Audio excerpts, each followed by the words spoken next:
প্রেমের বিষে ধরছে গো, কি টান সুর দিছে তো আল্লাহ। শালি বাবা আছে না, জিকির করতে করতে এরে হাঁপানি আছে। আর আপনাদেরকে বিনয়ের সহিত অনুরোধের ভাষায় বলে যায়, সবসময় আল্লাহর জিকির করবেন, দেখবেন একটা আলাদা মজা পাবেন। কথা বলেন, উল্টা পাল্টা জিকির করতে আপনাকে বলি নাই, ভালো জিকির করতে বলছি।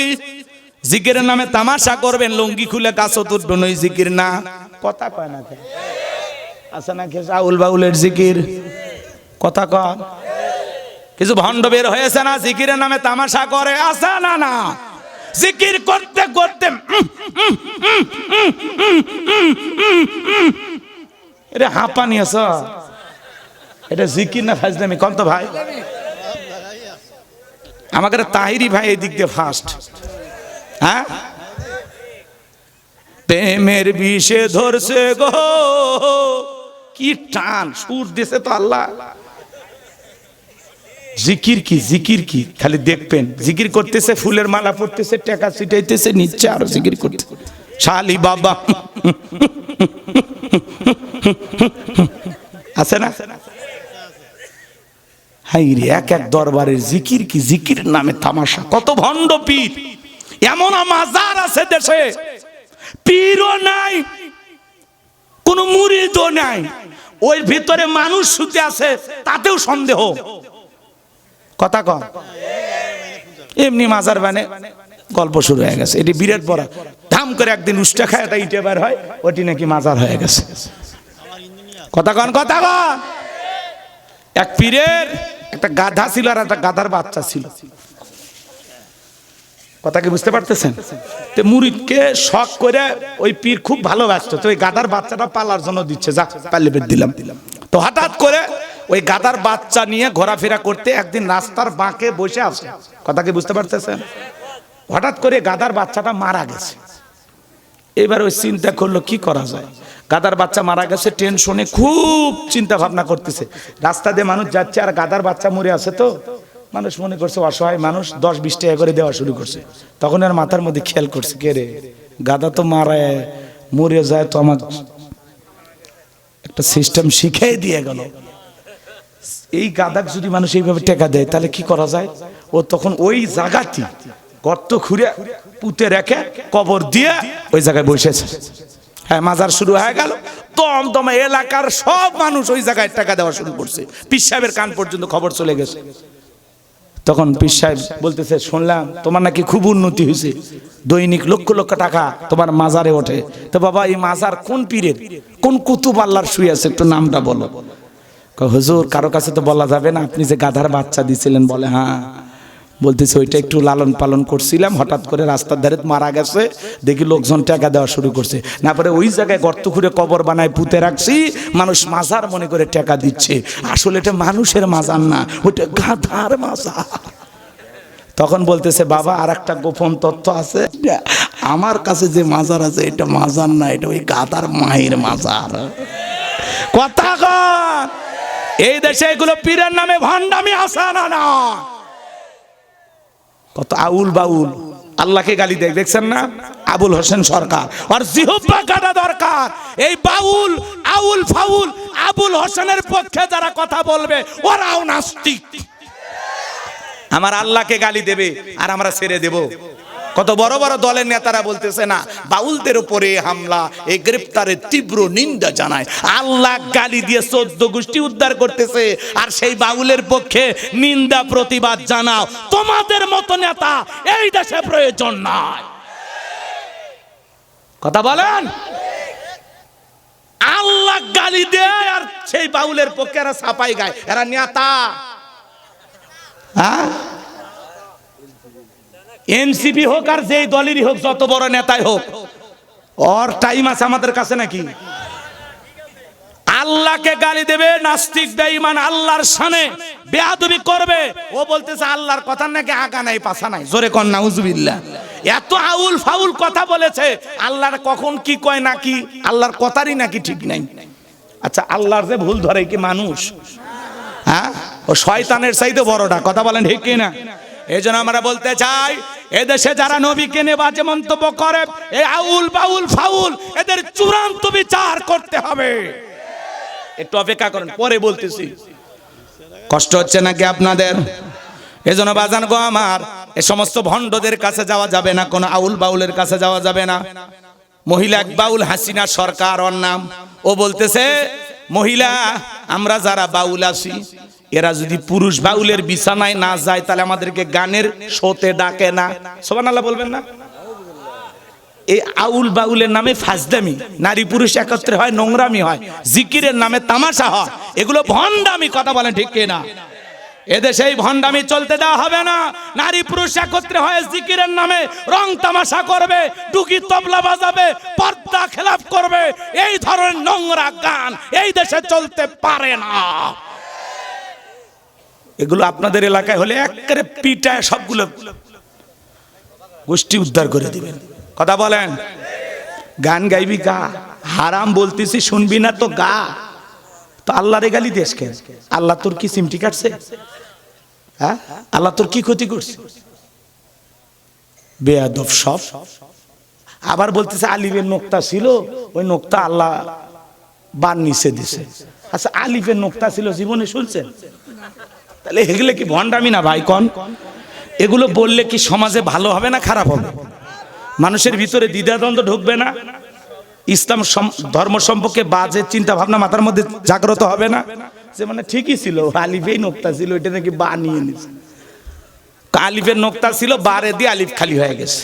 কি ভণ্ডামি! এগুলো সবগুলোর পিটান লাগবে। কথা বলেন। আমরা বলতে চাই আবুল হোসেন সরকার আর জিভ ব্যাকেটে সাইজ করা দরকার। কথা কন ঠিক কিনা? এই বাউলের পক্ষে যেই দল যেই নেতা যারাই সাপোর্ট করবে, বোঝা যাবে ওরা নাস্তিকদের গোলাম। কথা বলেন ঠিক কিনা? আল্লাহ ওদের হেদায়েত দান করেন। জোরে বলেন আমিন। সম্মানিত ভাইয়ের আমার, আর ভূমিকা নয়, এখন ডাইরেক্ট আল্লাহর কোরআন থেকে আলোচনা রাখতে চাই। 12টা পর্যন্ত ধৈর্য নিয়ে থাকবেন তো ইনশাআল্লাহ? একটু নড়াচড়া করবেন, একটু অপেক্ষা করেন। যারা দাঁড়ায় আছেন ভাই একটু বসেন, বসেন। যুবক ভাইরা বসেন, বিশেষ করে যুবক যারা সবাব বসো, তোমাদের জন্য ওয়াজ হবে। তোমরাও যুবক, আমিও যুবক, তোমাদের মনের দুঃখটাকে আমি বুঝি। তোমাদের জন্য স্পেশাল কিছু আলোচনা মাথার মেমোরিতে সেভ করা আছে, সময় মতো ডাউনলোড দিয়ে শোনায় দেব ইনশাআল্লাহ। মহিলা প্যান্ডেল আছে নাকি?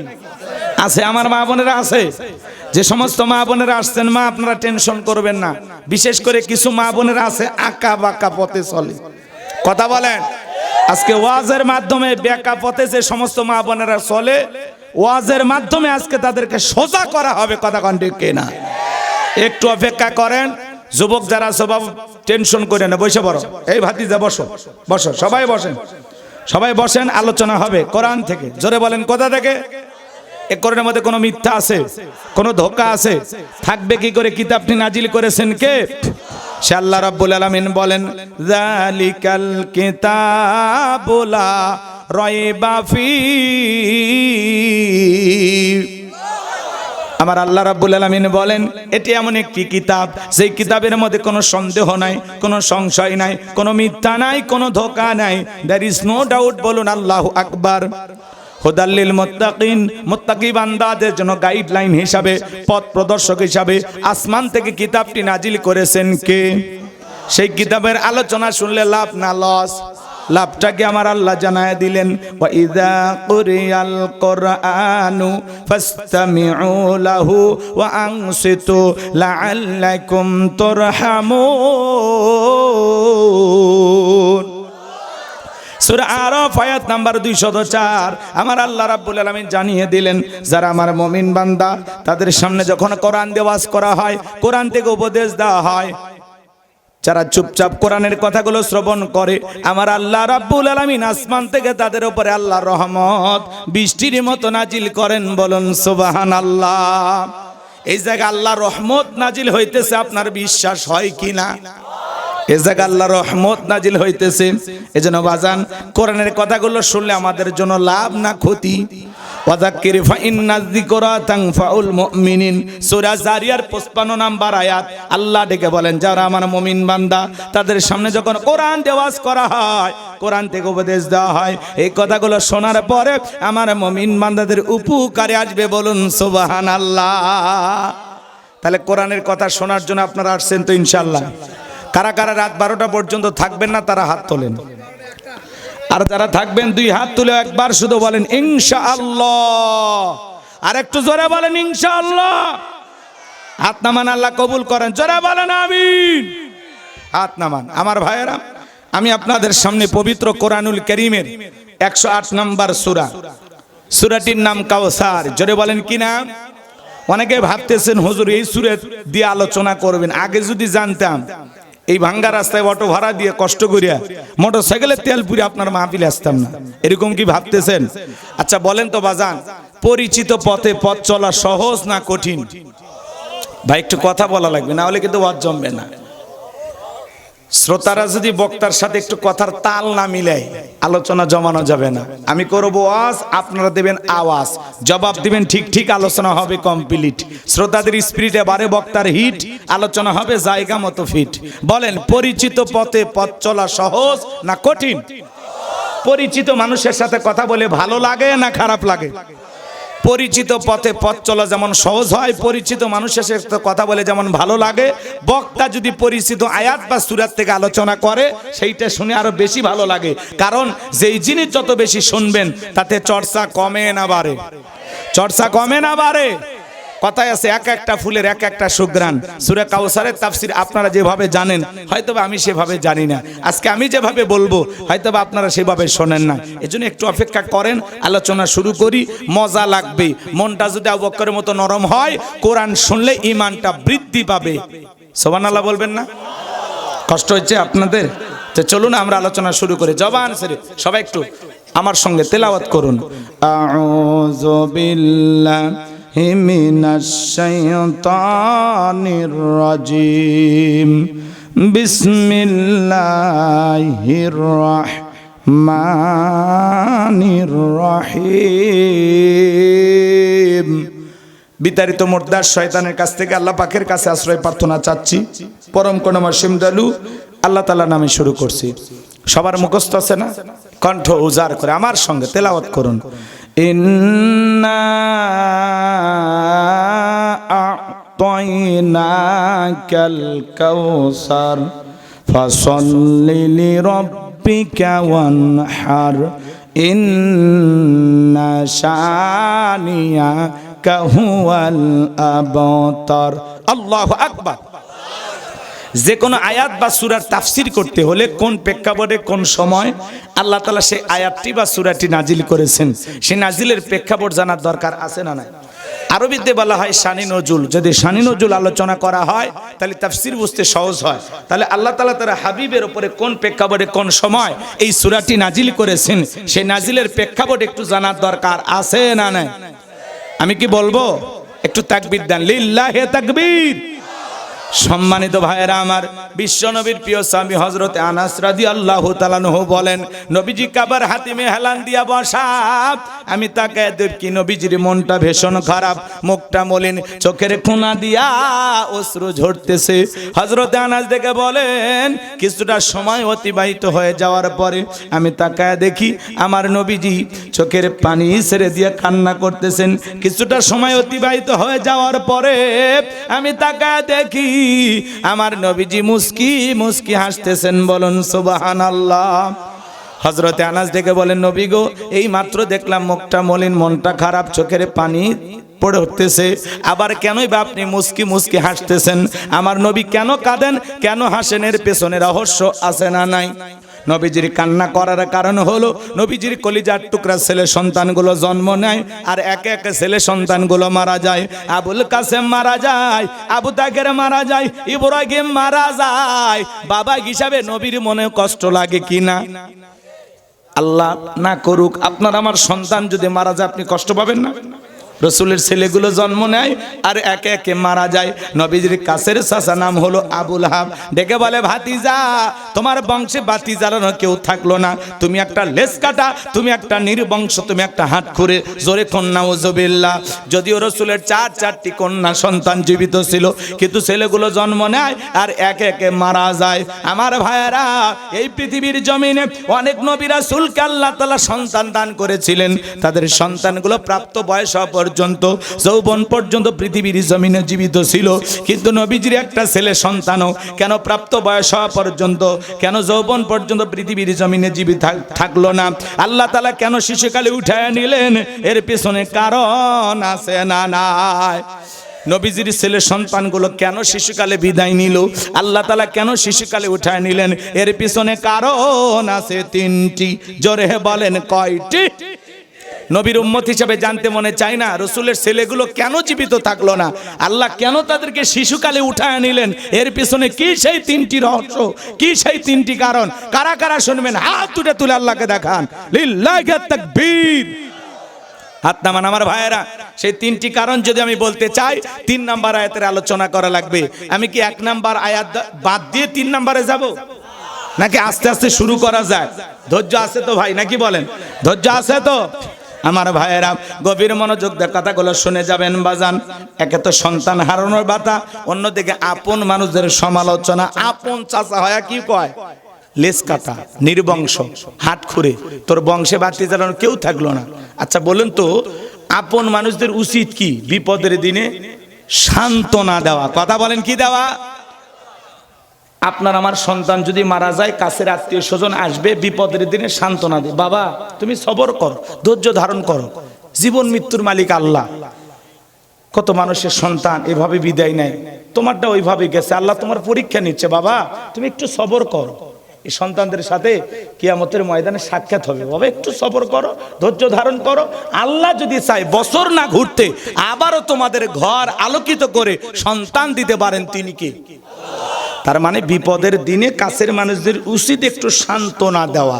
কিন্তু রসুলের চাচা আবু লাহাব এতটাই খারাপ, সান্ত্বনা দেওয়া তো দূরের কথা। ওই যে একটা পরিষ্কার কথা বাংলা প্রবাদ আছে না, কাটা খায়ে লবণের সিটা। সন্তান হারায় এমনি তো ব্যথিত আল্লাহ রসুল, আবার তার উপরে যা বলতেছে, ভাতিজা তোমার বংশে বাতি জ্বালানো কেউ থাকলো না, তুমি একটা লেস কাটা, তুমি একটা নির্বংশ। আবতার বলে, নির্বংশ বলে, লেস কাটা বলে রসুলকে নিয়ে ইনসাল করতেছে, ঠাট্টা বিদ্রুপ করতেছে। চিৎকার মেরে বলুন নাউজুবিল্লাহ। আবু জেহেলের চাইতো এদিক শোনেন, আবু জেহেলের চাইতো আবু লাহাব বেশি খারাপ। কারণ আবু জেহেলের নামে কোনো সূরা নাই, কিন্তু আবু লাহাবের নামে আছে। আর এ হলো রসুলের চাচা, আপন চাচা হইয়া সবচাইতে বেশি বেয়াদবি করেছে। কথা বলেন না কেন? আর শুধু আবু লাহাব খারাপ না, এর বউটাও খারাপ। স্বামী স্ত্রী দুটা একই ফ্যাক্টরির মাল। কথা কন না কে? একই ক্যাটাগরি, একই ক্যাটাগরি। এটা সূরা লাহাবের তাফসীর করলে আপনারা ওই স্বামী স্ত্রী আসল চরিত্র বুঝতে পারতেন, কিন্তু ওই দিকে যাওয়ার সুযোগ নাই। আমি বিষয়ের মধ্যেই থাকবো, লাইন ছাড়া হয়ে গেলে আবার ঝামেলা হতে পারে। কষ্ট হচ্ছে নাকি আপনাদের? বিরক্ত হচ্ছেন আমার কথায়? তাকবীর দেন, লিল্লাহি তাকবীর। আমার ভাইয়েরা, একে তো সন্তান হারানোর ব্যথা, আপন মানুষদের সমালোচনা, অন্যদিকে সাহাবা ইকরাম যারা ইসলাম ধর্ম গ্রহণ করে, কাফির বেঈমান তাদের উপর নির্যাতন জুলুমের স্টিম রোলার চালায়। হযরতে বেলাল তখনও কালেমা পড়ে মুসলমান হন নাই। নবীজি রাতের বেলায় দারুল আরকামে বসা, হযরতে বেলাল নবীজির দরবারে উপস্থিত হয়ে গেল। নবীজির চেহারার দিকে তাকাইয়া ডেকে বলেন, নবী গো, আপনার চাইতে সুন্দর মানুষ আমি জীবনে কোনোদিন দেখি নাই। বলুন সুবহানাল্লাহ। আপনার আমার নবী কতটা সুন্দর ছিল বাজান। হযরতে জাবের রাদিয়াল্লাহু তাআলা আনহু বলেন, পূর্ণিমা রাত আমি রাসূলের বাড়িতে গিয়েছিলাম, সেদিন দেখেছিলাম চাঁদ উদয় হয়েছে দুইটা, একটা চাঁদ আসমানে আর একটা চাঁদ জমিনে। হযরতে জাবের বলেন, আমি একবার আকাশের পূর্ণিমার চাঁদের দিকে তাকাই, আর একবার আমার নবীর চেহারার দিকে তাকাই। ওই আকাশের পূর্ণিমার চাঁদের চাইতে আমার নবীকে বেশি সুন্দর মনে হয়। আপনার আমার নবী কতটা সুন্দর ছিলেন। আম্মা জান আয়েশা ডেকে বলেন, যারা ইউসুফ নবীর চেহারার দিকে তাকাইয়া মিশরের নারীরা ফল কাটতে আঙ্গুল কেটে ফেলে দিয়েছিল, ওরা যদি একবার আমার বিশ্ব নবীর চেহারার দিকে তাকাইতো, শুধুমাত্র আঙ্গুল নয়, আঙ্গুল কাটতে কাটতে, হাত কাটতে কাটতে কখন যে নিজের কলিজা কেটে তুফাক করে দিত, মুহূর্তের জন্য টের পাইতো না। আপনার আমার নবী এতটাই সুন্দর। নবীর সম্মান মর্যাদা কত আমরা বুঝি না। এক জায়গায় ওয়াজ করলাম, ভাই বলেন তো আমাদের নবীর নাম কি? বলে হুজুর আব্দুল কাদের জিলানী। পীর সাহেবের নাম মুখস্থ আছে, কপাল পরা রসুলের নামটা বলতে পারে না। এমন হতভাগা মুসলমান আছে না নাই? নবীর সম্মান মর্যাদা কত বাজেন। আরে আম্মা জান আয়েশা ডেকে বলেন, ও দুনিয়ার মানুষ, তোমাদের একটা সূর্য আছে, আমি আয়েশারও একটা সূর্য আছে। তোমাদের সূর্য উদয় হয় দিনের বেলায়, আর আমি আয়েশার সূর্য উদয় হয় রাতের বেলায়। আম্মা জান আয়েশা বলতেছেন, আমি একদিন রাতের বেলায় সেলাইয়ের কাজ করতেছিলাম, হঠাৎ করে হাত থেকে সুইটা পড়ে গেল, বাতিতে কোনো তেল ছিল না, বাতি জ্বালাইতে পারলাম না, অপেক্ষায় বসে থাকলাম। নবীজি যখন এশার সালাত আদায় করার পরে ঘরের ভিতরে প্রবেশ করলেন, সর্বপ্রথম আমি আম্মা জান আয়েশাকে নবীজি সালাম দিলেন। নবী ঘরে ঢুকে আম্মা জান আয়েশাকে কি দিলেন? সালাম দিলেন।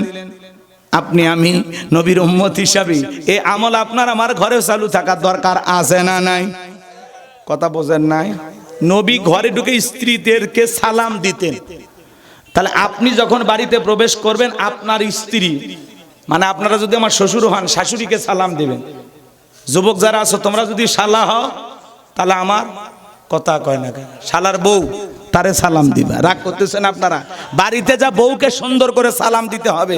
আসসালামু আলাইকুম রহিমা, কেমন আছো সোনা, ঘরের দরজাটা খোলো না, আমি তোমার লিটনের বাপ, তোমার পাগল দিওয়ানা। বউ খুশি হয়ে দরজা খুলবে, কথা বলেন ঠিক কিনা? কিন্তু আপনার আমার ব্যবহার তো মিষ্টি না। ঘরে দরজা আছে, চিৎকারে মেরে ডাক দেয়, এ রুবেলের মা, এ দরজা খোল, বেশি দেরি হলে দরজা ভাঙ্গে ফেলে দিয়া, আজ তোর পিঠের ওপর কি যা হবি রে। ভিতর থেকে বউ বলে, এটা স্বামী না সেকেন্ড আজরাইল। এরকম স্বামী আছে না? না। বউকে সালাম দেবেন। ভাইজানেরা, আশেপাশে যদি লোকজন না থাকে, বইয়ের হাত ধরে মুসাফা। এ যুবক, কার হাত? কথা কয় না, মানে এতিম।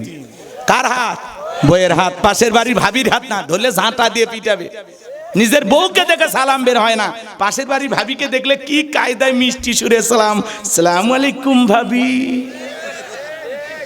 ভাই না থাকলে একটু খোঁজ খবর নেবেন, আমার মিস কল দিবেন, কিছু কথা বলার আছে। এরকম ভণ্ড আছে না নাই? আচ্ছা, ওদেরকে পরে সাইজ করতেছি, একটু অপেক্ষা করেন। মন খারাপ করতেছেন নাকি? বইয়ের হাত ধরে মুসাফা করবেন। একেবারে যদি ময়দান ফাঁকা থাকে, কোলাকুলিও সেরে নেবেন। মারহাবা কর। স্বামী স্ত্রীর মধ্যে যদি একসাথে এই তিনটা আমল করতে পারেন, আপনাদের দাম্পত্য জীবনে কোনো অশান্তি থাকবে না। সালাম আছে যেখানে শান্তি আছে। কথা কয় না? ঘরের মধ্যে শান্তি দরকার নাই, তাহলে সালাম চালু রাখা লাগবে। আল্লাহর নাম সালাম, সালাম মানেই শান্তি। কথা কয় না? সালাম আছে যেখানে শান্তি আছে। একটা সালামের মাধ্যমে বড় বড় ঝামেলা মিটে যায়। দুই ভাইয়ের মধ্যে ঝামেলা, এই মুরব্বীরা বিচারা করে, দে তোর ভাইয়ের সাথে হাত মিলে সালাম দে, ব্যাস। এখন বড় ভাই ছোট ভাই সালাম দিলে, একটা মোলাকাত করলে সমাধান হয়ে গেল। চাচা কথা ঠিক আছে? আমার ভাইয়েরা, এজন্য বাজান, বাড়িতে যদি ঝামেলা কম করতে চান, তাহলে স্বামী স্ত্রীর মধ্যে সালাম আমল থাকার দরকার আছে না নাই? মনে রাখবেন, স্বামী স্ত্রীর মধ্যে সালাম আদান প্রদান হলে একে অপরের প্রতি শ্রদ্ধা, ভক্তি, বিশ্বাস, ভালোবাসা বেড়ে যায়। আল্লাহু আকবার বলেন। আর রাসূলের 4টি স্পেশাল সুন্নত আছে। আজকে স্লোগান শোনেন না? দাম্পত্য জীবনে কি আপনি অসুখী, নানান টেনশনে ভুগতেছেন? আপনি যদি দাম্পত্য জীবনে সুখ আর শান্তি পেতে চান, রাসূলের 4টি সুন্নত আজকে ঘরে নিয়ে যান। কয়টা সুন্নত আমি কি বলবো? কথা কয় না, কথা কয় না। বলবো। এই 4টি সুন্নত কি কি, কারা কারা শুনবেন একটু হাত তোলেন তো দেখি। লিল্লাহি তাকবীর। হাত নামান। এখনই যদি সুন্নতগুলো আলোচনা করি, এলোমেলো হয়ে যাবে। একটু ধৈর্য নিয়ে বসেন, শেষের দিকে বলবো ইনশাআল্লাহ। যদি আপনারা মনে করেন যে প্রয়োজন আছে, ঘরের শান্তি পুরো দুনিয়ার শান্তি। কথা কন? ঘরে বউয়ের সাথে যদি ঝামেলা হয়, ওই দিন রাস্তাঘাটে বের হয় শান্তি পান? বোঝেন না কেন? মাঝে মাঝে রাগ লাগে, মনে হয় ট্রাকের তলে পড়ে যায় নাকি ঘর, এরকম রাগ হয়। অতএব ঘরের শান্তি কিভাবে হবে? আজকে ওয়াজ যা হয় হোক, অন্তত ঘরটা ঠিক করা লাগবে। কথা বলে এই আমলগুলো দিয়ে যাব ইনশাআল্লাহ। কষ্ট হচ্ছে নাকি আমার ভাইয়েরা? আম্মা জান আয়েশাকে রাসূল সালাম দিলেন, তারে বাড়িতে যা সালাম দিবেন। অনেকে বলতেছেন, হুজুর বউকে সালাম দিতে গিয়ে শরম লাগে। আপনি বিয়ে করলেন, আপনার বউয়ের 2-3টা বাচ্চা হয়ে গেল, আপনার শরম করে না? সালাম দিতে গিয়ে শরম লাগে, ওটা শরম না শয়তানি। আপনার শরম বেশি হইলে আপনার বউয়ের তো বাচ্চা হওয়ারই কথা না। তার মানে বউকে সালাম দিলে শরম লাগে না, ছোট হয় না। স্বামী স্ত্রীর মধ্যে সালাম আদান প্রদান হওয়া ভালো। কথা বোঝা গেছে ভাই? নাকি রাগ করছেন আপনারা? তাহলে সালাম দেবেন তো। হঠাৎ করে যদি আজকে যা চাচিক সালাম দেন, আসসালামু আলাইকুম, চাচি চমকে উঠবে, বাপ রে বাপ, 20 বছর সংসার করলাম, আজকে সূর্য কোন দিক উঠছে? হ্যাঁ, বল্টুর বাপের সুর পাল্টে গেছে। কি হয়েছে? সালাম কারে দিলা? আমারে দিলে না ফেরেশতারে দিলে? তখন বলবে শেফালি তোরে দিলাম। বাপ রে বাপ, আজকে আবার কোন হুজুরির মুরিদ নে বাড়িতে ঢুকলা, সেদিনই তো অমুকের গাছের কলা চুরি করলে। বউ কিন্তু গোপন প্রকাশে সব জানে, কথা কোন ঠিক না? 2-4 দিন সালাম দিতে দিতে অভ্যাসে পরিণত। হঠাৎ করে দিচ্ছেন তো নাও নিতে পারে, প্রথম 2-4 দিন নাও নিতে পারে, এটা আবার রাগ করা যাবে না। দিয়ে দিয়ে অভ্যাসে পরিণত করে ওই রাগকে ঠান্ডা করালে, কথা কয় না? একদিন দিয়ে মনে করলেন হুজুর কইছিল, একদিন দিল উত্তর দেয় না, আমলই করবো না, তাহলে ঝামেলা, হাল ছাড়া যাবে না। রাগ করছেন? ছোট ছোট বাচ্চাদেরকে দেখে সালাম দিবেন। এক মুসলমান আর এক মুসলমানের গৃহে প্রবেশ করতে হলে সালাম দিয়া অনুমতি নিয়ে ঢোকা লাগবে। আপনি বাদশা কয়ে বাড়ির মধ্যে ঢুকে যান, বাদশার বইয়ের অন্যা ঠিক নাই, ওর মা কি করতেছে এক নজরে সব দেখা শেষ। এই মুসলমান, আগে চরিত্র ঠিক করেন। যার বাড়ির মধ্যে আপনি ঢুকে পড়েন মানে সালাম দেন না কেন? কি সূরা নূরের 27 নম্বর আয়াতে আল্লাহ দলিল দিয়ে দিছে, এক মুমিন আর এক মুমিনের গৃহে প্রবেশ করতে হলে গৃহবাসীকে সালাম দিয়া অনুমতি নিয়ে ঢোকা লাগবে। একবার সালাম দিলেন জবাব নাই, 2বার সালাম দিলেন জবাব নাই, 3বার সালাম দিলেন জবাব নাই, আর থাকারই দরকার নয়, থেকে ভাগে থাকে। নাহলে মোবাইল করেন, খোঁজ খবর নেন। অনেকে আবার দেখে মেইন গেটে যদি দরজা খোলা না থাকে উকি ঝুঁকি মারে জানালা দিয়া। হাদিস শরীফের ভিতরে আসছে ওই বাড়ির লোক যদি উকি ঝুঁকি যারা মারে জানালা দিয়ে বা অন্য বিকল্প কোনো জায়গা দিয়ে, মেইন ফটক বাদ দিয়ে, ওই বাড়ির লোক যদি রাগ করে গুতাও মারে আপনার চোখে, ওই বাড়িওয়ালার কোনো গুনাহ হবে না। আপনি জানেন এই উকি ঝুঁকি মারা কত খারাপ কাজ? আপনি পাঁচি টপকে ঢোকেন, আপনার সাহস কি? কথা কন না আপনারা? যে কোনো মানুষের বাড়িতে প্রবেশ করতে হলে মূল দরজা দিয়ে প্রবেশ করতে হবে, এটা হলো আদব। জানালা দিয়া পাঁচির টপকা, এগুলো চরম বেয়াদবি। কথা কন। আপনি ভালো মানুষের বাচ্চা না, তাহলে ওয়াজ শুনে আমল করা লাগবে। পাঁচির টপকা ঢোকা যাবে না। যুবক মন খারাপ করেছেন আপনারা, সামনের দিকে যাই বাজান গো আমার। আমি যে কথা বলতে চাচ্ছিলাম, আম্মা জান আয়েশা ডেকে বলেন, নবী যখন সালাম দিয়ে প্রবেশ করলেন, নবীজির চেহারার আলোতে সুইটা কই পড়ে আছে আমি পরিষ্কার দেখতে পেয়েছি। বলুন সুবহানাল্লাহ। আরে কেমন নবী পাইছি, কেমন নবী পাইছি। নবীর সম্মান মর্যাদা কত, যে নবী হ্যাঁ বললে তামাম পৃথিবীবাসীর জন্য আল্লাহ পাক হালালে পরিণত করে দেয়, যে নবী না বললে তামাম পৃথিবীবাসীর জন্য আল্লাহ পাক হারামে পরিণত করে দেয়। জমিনে পথ চললে আসমানের মেঘ এসে ছায়া প্রদান করে। আল্লাহু আকবার বলেন। আসমানের চাঁদের দিকে ইশারা করলে চাঁদ 2 টুকরো হয়ে যায়। জমিনে পা তুললে মাওলা পাকের আরশে আজিমে পৌঁছে যায়। একটু জোরে কন না সুবহানাল্লাহ। আরে যে ছাগলের স্তনে দুধ নাই, রসুল হাত লাগা দিলে দুধে পরিপূর্ণ হয়ে যায়। সেই খাবার 2-3 জন মানুষ খাবে, ওই খাবারে রসুলের হাতটা লেগে গেলে শত শত মানুষ খাবার খেয়েও যেমন খাবার তেমনি থাকে। সুবহানাল্লাহ কন। রসুল যখন ঘেমে যেতেন, আম্মা জানেরা নবীজির দেহের ঘামগুলো শিশির ভিতরে জমা রাখতেন। বিশেষ দিনে নবীজির দেহের ঘামগুলো সুগন্ধি হিসাবে ব্যবহার করা হতো। কেমন নবী পাইছি, কেমন নবী পাইছি। যেই নবীর চেহারার উপরে মশা মাছি পড়া হারাম।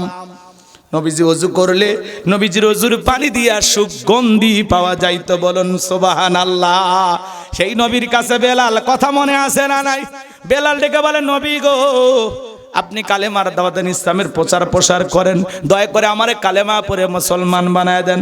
আমার নবী বেলালকে পড়া দিন, লা ইলাহা ইল্লাল্লাহু মুহাম্মাদুর রাসূলুল্লাহ সাল্লাল্লাহু আলাইহি ওয়াসাল্লাম। হযরতে বেলাল কালেমা পড়ে মুসলমান হয়ে গেল। নবী আমার ডেকে বলে, বেলাল, ইসলামের অবস্থা এখন ভালো না, কালেমা পড়েছো আপাতত প্রকাশ করা যাবে না। আপনারা বলেন তো বাজান, ইসলামের অবস্থা কি সব সময় ভালো থাকে? আজও তামাম পৃথিবীর দিকে তাকায় দেখেন, যেখানে মুসলমান সেখানে নির্যাতন জুলুম আছে না নাই? আজও পৃথিবীর জমিনে দেখেন, ডোনাল্ড ট্রাম্প বলেন, নরেন্দ্র মোদী বলেন, তামাম পৃথিবীর জালেম বেঈমানরা ঐক্যবদ্ধ হয়েছে পৃথিবীর জমিন থেকে ইসলাম আর মুসলমানকে মুছে ফেলে দেওয়ার জন্য। কথা বলেন ঠিক কি না? কিন্তু ওরা তো জানে না ইসলামকে মুছে ফেলা যাবে না, কারণ ইসলামের সুইচ আছে কার হাতে?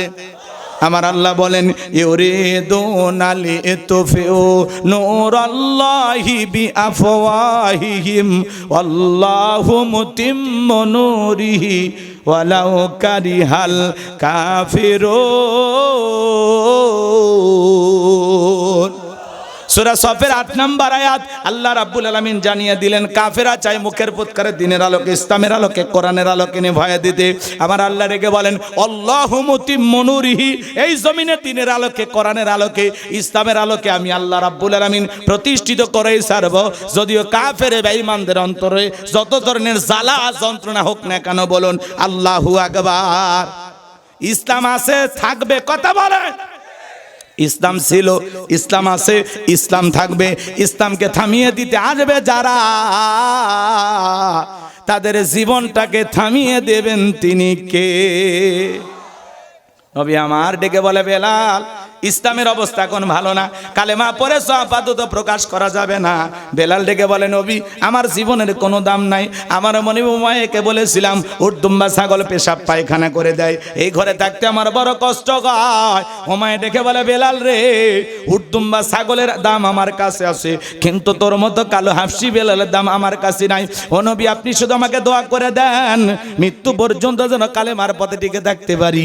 এই কথা বলে হযরতে বেলাল চলে গেলেন। পরের দিন সকালবেলা সূর্য উদয় হয়ে গেছে, অনেকটা বেলা হয়ে গেছে, বেলাল দরজা খোলে না। অন্য চাকর বাকর যারা আছে নালিশ নিয়ে চলে গেছে ওমায়ের কাছে, যায় বলেন এটা এখন পর্যন্ত বেলাল দরজা খোলে নাই, তাই নাকি? বলে হ্যাঁ চলো যাই। দরজায় ডাক দেয় বেলাল দরজা খুলে দে। হযরতে বেলাল দরজা খোলে না, জোরে করে ধাক্কা মারছে। যখন দরজা খুইলে গেছে তখন এইবার ওমায়ে তাকায় দেখে যেই রাত্রিতে বেলাল কালেমা পড়ে মুসলমান হয়েছে, ওই রাত্রিতে একটা উর্দুম্বা ছাগলের কাছে কোনো পেশাব পায়খানা নাই। জোরে কোন মারহাবা। ওমায় ডেকে বলে চাকরের দল বেলালের বিরুদ্ধে মিথ্যা অভিযোগ দাও। তোমরা যখন ঘুমাচ্ছিলে বেলাল তখন ময়লা আবর্জনা পরিষ্কার করেছে, তাকে দেখো না বেলাল একটা উর্দুম্বা ছাগলের কাছে কোনো পেশাব পায়খানা নাই, যাও তিনি নিজেদের কাজ করো। এই কথা বলে ওদেরকে তাড়িয়ে দিয়া এক পা দুপা করে বেলালের কাছে চলে গেলেন। হযরতে বেলাল দেয়ালে পিঠটা লাগাইয়া জিহ্বা নাড়ায়া জিকিরি করে কার? আরেকটু জোরে কোন। এবার হযরত বেলালকে হালকা করে ধাক্কা মারছে, যখন জবান দিয়ে কালেমার আওয়াজ বের হয়েছে তখন এইবার ওমায়টাকে বলে বেলাল তোর জবান দিয়ে কি শুনলাম, তুমি কি মুসলমান হয়েছো? হযরতে বেলাল ডেকে বলে মুসলমান হয় যারা মিথ্যা কথা বলতে পারে না তারা। অকুলু কওলান সাদীদা। আমার আল্লাহ ডেকে বলেন মুসলমান হবে যারা সত্যবাদী হবে তারা। মুসলমান কখনো মিথ্যাবাদী হতে পারে না, কথা বলেন। আমাদের সমাজে মিথ্যাবাদী আছে না নাই? ভরা পেটে মিথ্যা, খালি পেটে মিথ্যা, ঘুমানোর আগেও মিথ্যা, ঘুম থেকে উঠেও মিথ্যা। মিথ্যা বলতে বলতে চেহারাটা বেঁকা হয়ে গেছে, এক পা কবরে চলে গেছে, আর পরে মিথ্যা ছাড়ে না। এমনও মুসলমান আছে বলে মিথ্যা না বলে পেটের ভাত হজম হয় না। এরকম মিথ্যাবাদী আছে না নাই? এত মিথ্যা কথা বলে, এত মিথ্যা কথা বানায় বানায় বলতে পারে, শয়তান পর্যন্ত দেখে হাসে আর বলে আমি এত খারাপ না।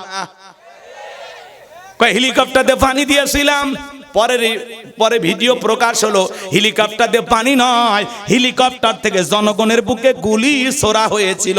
র্যাবের পক্ষ থেকে দুঃখ প্রকাশ করা হয়েছে। কি মিথ্যা কথা! হেলিকপ্টার দিয়ে পানি দিছিল, পানি দিলে মানুষ মরে, কথা কন। মিথ্যাবাদী গলিতে গলিতে আছে, খালি ওই দিক তাকান না, ওর থেকে শুরু এই পর্যন্ত সব জায়গায় মিথ্যা। হ্যাঁ, আপনি মিথ্যা কথা কন না।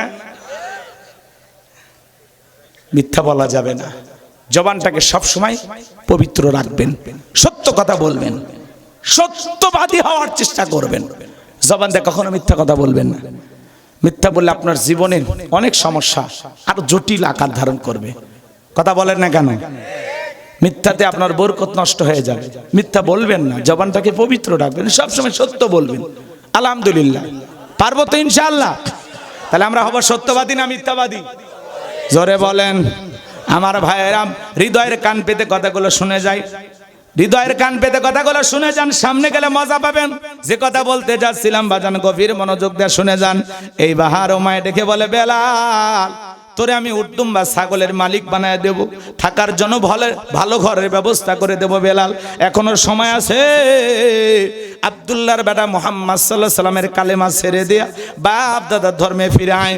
হযরতে বেলাল ডেকে বলে, উমাইয়া, দুনিয়ার পার্থিব সম্পদের বিনিময়ে বেলাল তার ঈমান বিক্রি করবে না। বলুন আল্লাহু আকবার।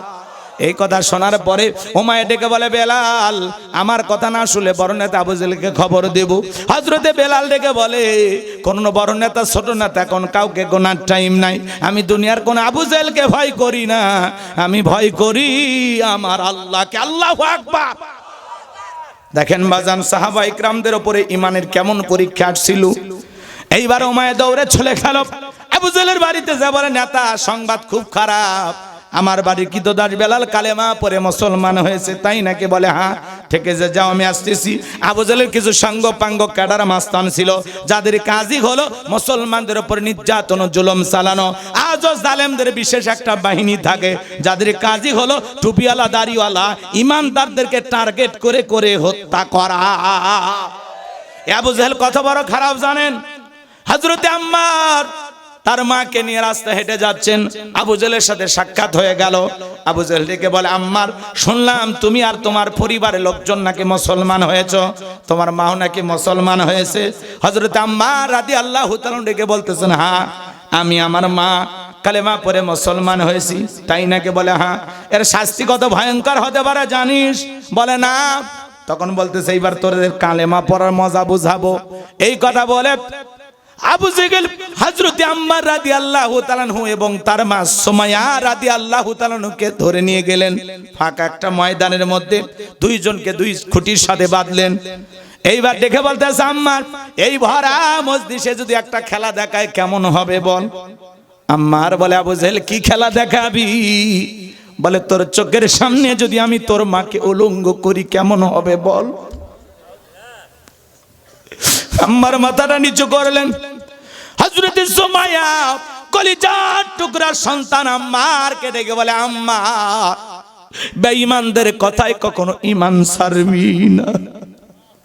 আবু জেহেল ঝাঁপিয়ে পড়ল সুমাইয়ার উপরে, আঘাত করতে করতে শরীর থেকে কাপড়গুলো খুলে ফেলে দিলেন, জমিনের উপরে লুটিয়ে পড়লেন সুমাইয়া। ওই পজিশন থেকে সুমাইয়া কলিজা টুকরা সন্তান আম্মারকে ডেকে বলে, বাবা, বেঈমানদের কথা ঈমান ছাড়বি না। সুমাইয়ার শরীরে কোনো পোশাক নাই। আবু জেহেল এইবার ডেকে বলে, যুবকেরা, আম্মারের মাথাটা উঁচু করে ধরো। হযরতে আম্মারের মাথা যখন উঁচু করে ধরা হলো, চোখের পানি ছেড়ে দিয়ে কাঁদেন আর ডেকে বলেন, আল্লাহ, এই দৃশ্যটা দেখার আগে জমিন যদি ফাঁক হয়ে যেত আর আমি যদি জমিনের ভিতরে চলে যাইতাম তবুও ভালো ছিল। সুমাইয়া কলিজার টুকরা সন্তান আম্মারকে ডেকে বলে, আম্মা, এতটা ভেঙে পড়িস না বাবা, আমি হয়তো অল্প সময়ের মধ্যে শাহাদতের পিয়ালা পান করব। আমি আমার নাকের ভিতরে জান্নাতের সুঘ্রাণ পাইতেছি। ও আমার সন্তান, বিদায় বেলায় আমি বলে যাই, বেঈমানদের কথায় কখনো ঈমান ছাড়বি না। এইবার বাঁচান গো আমার, আবু জেহেল বর্ষা দিয়ে একটা এত জোরে আঘাত করলেন, লজ্জাস্থানের ভিতরে ফিনকি দিয়ে রক্ত বের হয়ে গেল। সুমাইয়া শাহাদতের পিয়ালা পান করলো, তবু বেঈমানদের কাছে মাথা নত করলো না। সাহাবা ইকরাম কিভাবে ঈমানের পরীক্ষা দিয়েছেন, সেই আবু জেহেল তার সাঙ্গ পাঙ্গ নিয়া বেলালের কাছে ডাইকা বলে, বেলাল, এদিকে আয়, তুমি যদি চাও উটদুম্বা ছাগলের মালিক বানায়া দেব, থাকার জন্য ভালো ঘরের ব্যবস্থা করে দেব, টাকা পয়সা যদি চাও ব্যবসা বাণিজ্য করবা, যা লাগে প্রয়োজন মোতাবেক দেওয়া হবে। ও বেলাল, তুমি চাইতে দি, তোমার চাহিদাটা পূরণ করতে আমরা দেরি করব না। হযরতে বেলাল দেখে বলে, আবু জেহেল রে, দুনিয়ার পার্থিব সম্পদের বিনিময়ে বেলাল তার ঈমান বিক্রি করবে না। পুরো দুনিয়ার সব সম্পদ যদি আমি বেলালকে দিতে চাও, দুনিয়ার সম্পদ ছাড়তে রাজি, নবীজির কালেমা ছাড়তে রাজি নাই। বলেন আল্লাহু আকবার। বেলালের মতো যারা খাঁটি ইমানদার এদেরকে টাকা দিয়ে কেনা যায় না, কিন্তু মুনাফিক মার্কা মুসলমান যারা টাকার কাছে বিক্রি হয় তারা টাকা পাইলে বাতিলের 5 আটা গোলাম হয়। কথা বলেন। টাকার জোরে ফতুয়া ঘরে টাকা পাইলে নেতার ফতুয়া যেদিকে মুফতির ফতুয়া একই দিকে। কথা কয়। একটা ছেলে রাগ করে বউ তালাক দিয়েছে, কয় না এটার হবি না।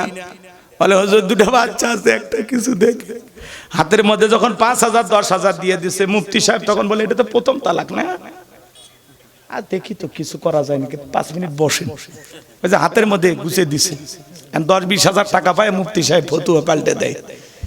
কয় একবার তো অবাত আগে দেখা করে রিস্ক নেন। কথা কন। তালাকের মাসালা ফতুয়া আমি ওদিকে দেব না, এমনি আমি বলতেছি যে টাকা দিলে ফতুয়া। কথা কন। টাকার জোরে ফতুয়া ঘরে ঘরে ঘরে মানে বোঝেন না, পরিবর্তন হয়ে যায়। টাকা পাইলে বাতিলের 5 আটা গোলাম হয়। কত টুপিওয়ালা দাড়িওয়ালা বাতিলের 5 আটা গোলাম হয়ে যায়। কথা বলে ঠিক না?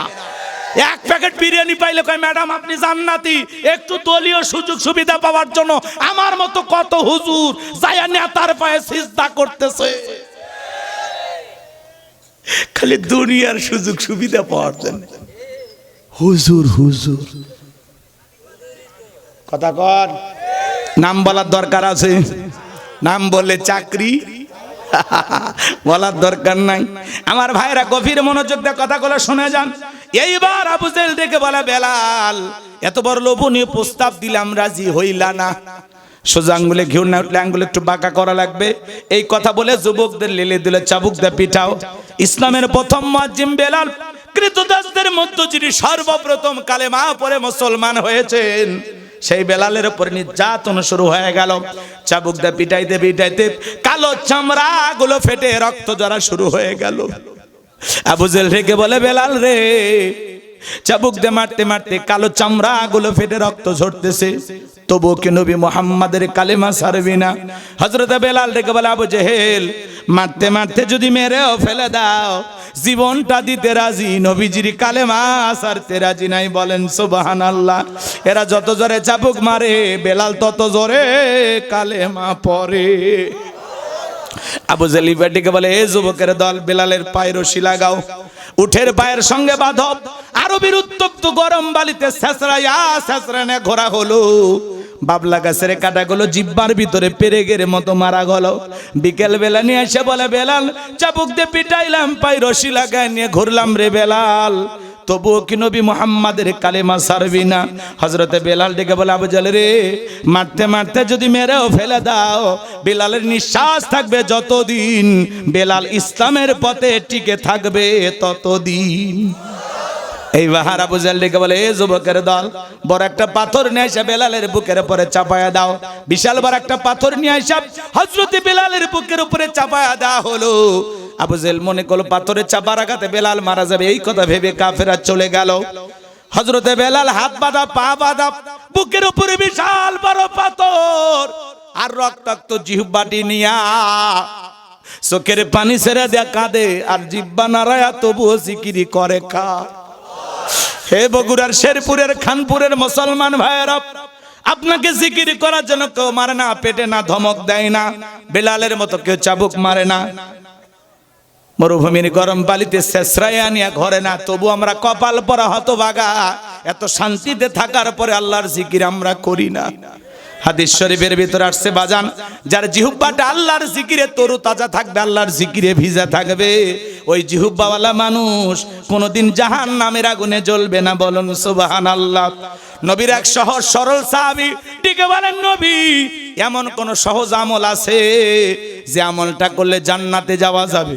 আমার নবী বলে, সাহাবী সব সময় যদি আল্লাহর জিকিরে জিহ্বাটা ভিজা রাখতে পারো, আল্লাহর জিকিরে তরুতাজা রাখতে পারো, এই জিকির তোমাকে জান্নাতে পৌঁছায়া দেবে। এজন্য সব সময় জবানে জিকির চালু রাখতে হবে। ফাযকুরুনি আযকুরুকুম ওয়াশকুরুলি ওয়ালা তাকফুরুন, তোমরা আমারে স্মরণ করো, আমি আল্লাহ তোমাদেরকে স্মরণ করব। কৃতজ্ঞতা প্রকাশ করো, অকৃতজ্ঞ হয়ো না।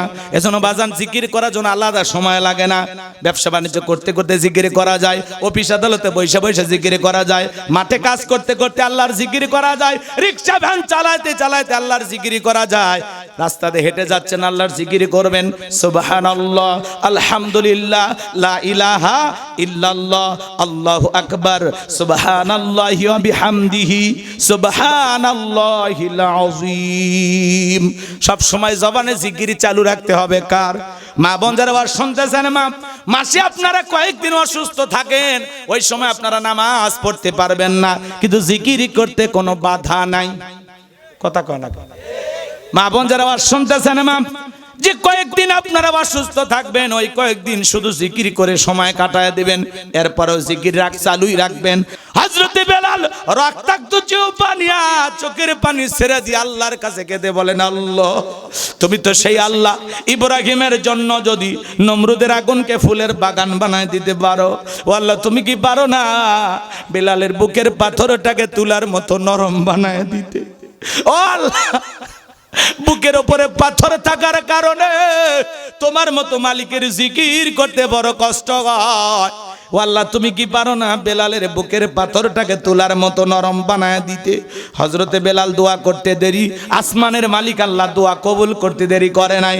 বেলালের বুকের পাথরটাকে আমার আল্লাহ তুলার মতো নরম বানিয়ে দিয়েছেন। বলুন সুবহানাল্লাহ। বেলালের নিঃশ্বাসের সাথে পাথর ওঠে আর নামে। এইভাবে যখন বেলালের উপর নির্যাতন জুলুম চলতেছিল বাজান, নবীজির কান পর্যন্ত যখন খবর পৌঁছে গেল, আমার নবী ডেকে বলা, বকর বেলালের কষ্টের কথা আমার সহ্য হয় না, যাও যাও তুমি আমার বেলালের জন্য একটা কিছু করো। হযরত আবু বকর সিদ্দিক রাদিয়াল্লাহু তাআলা কয়েক গুণ দাম বেশি দিয়া গোলামীর জীবন থেকে হযরত বেলালকে আজাদ করলেন, মুক্ত করলেন। বলুন আল্লাহু আকবার। এই যখন ইসলামের অবস্থা, একদিকে সন্তান হারানোর ব্যথা, কাফেরদের সমালোচনা, সাহাবায়ে কেরামদের উপর নির্যাতন জুলুম চলতেছে, ওই সময় আল্লাহ রাব্বুল আলামিন জিবরাইলকে ডেকে বলে, জিবরাইল রে, আমার বন্ধুর মা নাই, বাবা নাই, আমি ছাড়া আমার বন্ধুর কেউ নাই রে জিবরাইল। আমার বন্ধুর মনটা হয়েছে ভারী, আমি আল্লাহ সইতে নাহি পারি। লাহু মাহফুজ থেকে সূরা কাউসার নিয়ে যায় আমার বন্ধুর ওপরে নাজিল কর তাড়াতাড়ি। চিৎকার মেরে বলুন আল্লাহু আকবার। আমার নবী ডেকে বলে, আনাস আমার মনটা কেন খারাপ, কষ্টের কারণটা কি তোমরা জানো? কি তোমার মুস্কি হাসি দেওয়ার কারণ? এই মাত্র আসমান থেকে জিবরাইল এসে আমার উপরে সূরা কাউসার নাজিল করলো। নবী তখন মুস্কি মুস্কি হাসলেন আর সাহাবায়ে কেরামদের সামনে সূরা কাউসার তেলাওয়াত করে শুনিয়ে দিলেন। বলুন সুবহানাল্লাহ। সবাই একটু জবান ছেড়ে আমার সঙ্গে পড়ুন, ইন্না আ'তাইনাকাল কাউসার ফাসল্লি লিরাব্বিকা ওয়ানহার ইন্না শানিয়াকা হুয়াল আবতার। আল্লাহু আকবার। আমার আল্লাহ ডেকে বলেন, ইন্না আ'তাইনাকাল কাউসার, অবশ্যই আমি আল্লাহ পাক আপনাকে হাউজে কাউসার দান করেছি। এই পৃথিবীর অন্য কোন নবী রাসূলকে আল্লাহ তাআলা হাউজে কাউসার দান করেন নাই। আপনার আমার নবীকে আল্লাহ তাআলা হাউজে কাউসার গিফট করেছেন, হাউজে কাউসার দান করেছেন। বলুন না সুবহানাল্লাহ। আমার আল্লাহ বলেন, ইন্না আ'তাইনাকাল কাউসার। আল্লাহু আকবার। আমার আল্লাহ ডেকে বলেন, নিশ্চয় আমি আল্লাহ পাক আপনাকে হাউজে কাউসার দান করেছি। এই হাউজে কাউসারের পানি দুধের মতো সাদা, মধুর চাইতে মিষ্টি, পানির মতো ক্লিয়ার। ওই কঠিন কিয়ামতের ময়দানে যেদিন বিচার দিবস কায়েম হয়ে যাবে, বিচার দিবসের একদিন হবে 50,000 বছরের সমান। যেদিন সূর্য সোহাগ মাথার উপরে চলে আসবে, মানুষের মাথার মগজগুলো টকবক করে গলতে থাকবে। যেদিন বেঈমানদের জিহ্বা নাভি পর্যন্ত চলে আসবে, যেদিন পাহাড় পর্বত নদী ডালা খাল বিল বিল্ডিং আমারত কোনো কিছু থাকবে না। কুল্লু মান আলাইহা ফান, এই পৃথিবীর জমিনের সবকিছু আল্লাহ তাআলা ধ্বংস করে দিবেন। গত শুক্রবারে বাজান 10:48 হালকা একটু ভূমিকম্প হয়েছিল। ইজা জুলজিলাতিল আরদু জিলজালাহা, প্রবল প্রকম্পনে যেদিন পৃথিবীটা কেঁপে উঠবে। জিলজাল ভূমিকম্পের নামে আল্লাহ তাআলা 1500 বছর আগে একটা সূরা নাজিল করেছেন। যেদিন পৃথিবীটা কেঁপে উঠবে, আল্লাহ যেদিন পৃথিবীটাকে কাঁপাবেন, ওই দিন পৃথিবীর জমিনে যা কিছু আছে সব চূর্ণ বিচূর্ণ হয়ে যাবে। ইসরাফিল যেদিন বাঁশিতে ফুৎকার মারবে বাজান, পুরো দুনিয়াটা ভেঙে মেসাকার হয়ে যাবে, চূর্ণ বিচূর্ণ হয়ে যাবে, সব ওলটপালট হয়ে যাবে, কিচ্ছু থাকবে না। হালকা করে আল্লাহ নাড়া দিয়েছে, এটা সিগন্যাল দিল, সিগন্যাল, বান্দা পাপ করিস না, গুনাহ করিস না। অনেকগুলো কারণে ভূমিকম্প হয়, বলতে গেলে কষ্ট হবে আপনাদের, কথা বুঝতে পারছেন? আল্লাহ তো পৃথিবী এমনি নাড়া দেয় না, নাড়া দেয় কখন? যখন পৃথিবীতে পাপের বোঝাটা বেড়ে যায়, অশ্লীলতা, উলঙ্গপানা, বেহাপানা, নাচ গান, কথা বলে, বন্ধুকে কাছে টানে আর বাপক দূরে ঠেলে দেয়, বইয়ের পূজা করে আর মাকে সহ্য করে না। এই কথা কর, এমনি আল্লাহ ভূমিকম্প দেয়। আপনি বইয়ের গোলাম, বইয়ের বুদ্ধি শুনে মার সাথে বিন্দু পরিমাণে কথা বলেন না। বন্ধুকে বাড়িতে দাওয়াত দিয়ে খাওয়ান আর আপনার বাবা, তাকে আপনি সহ্যই করতে পারেন না। বাইরে আল্লাহ কি আমনি নাড়া দেয়?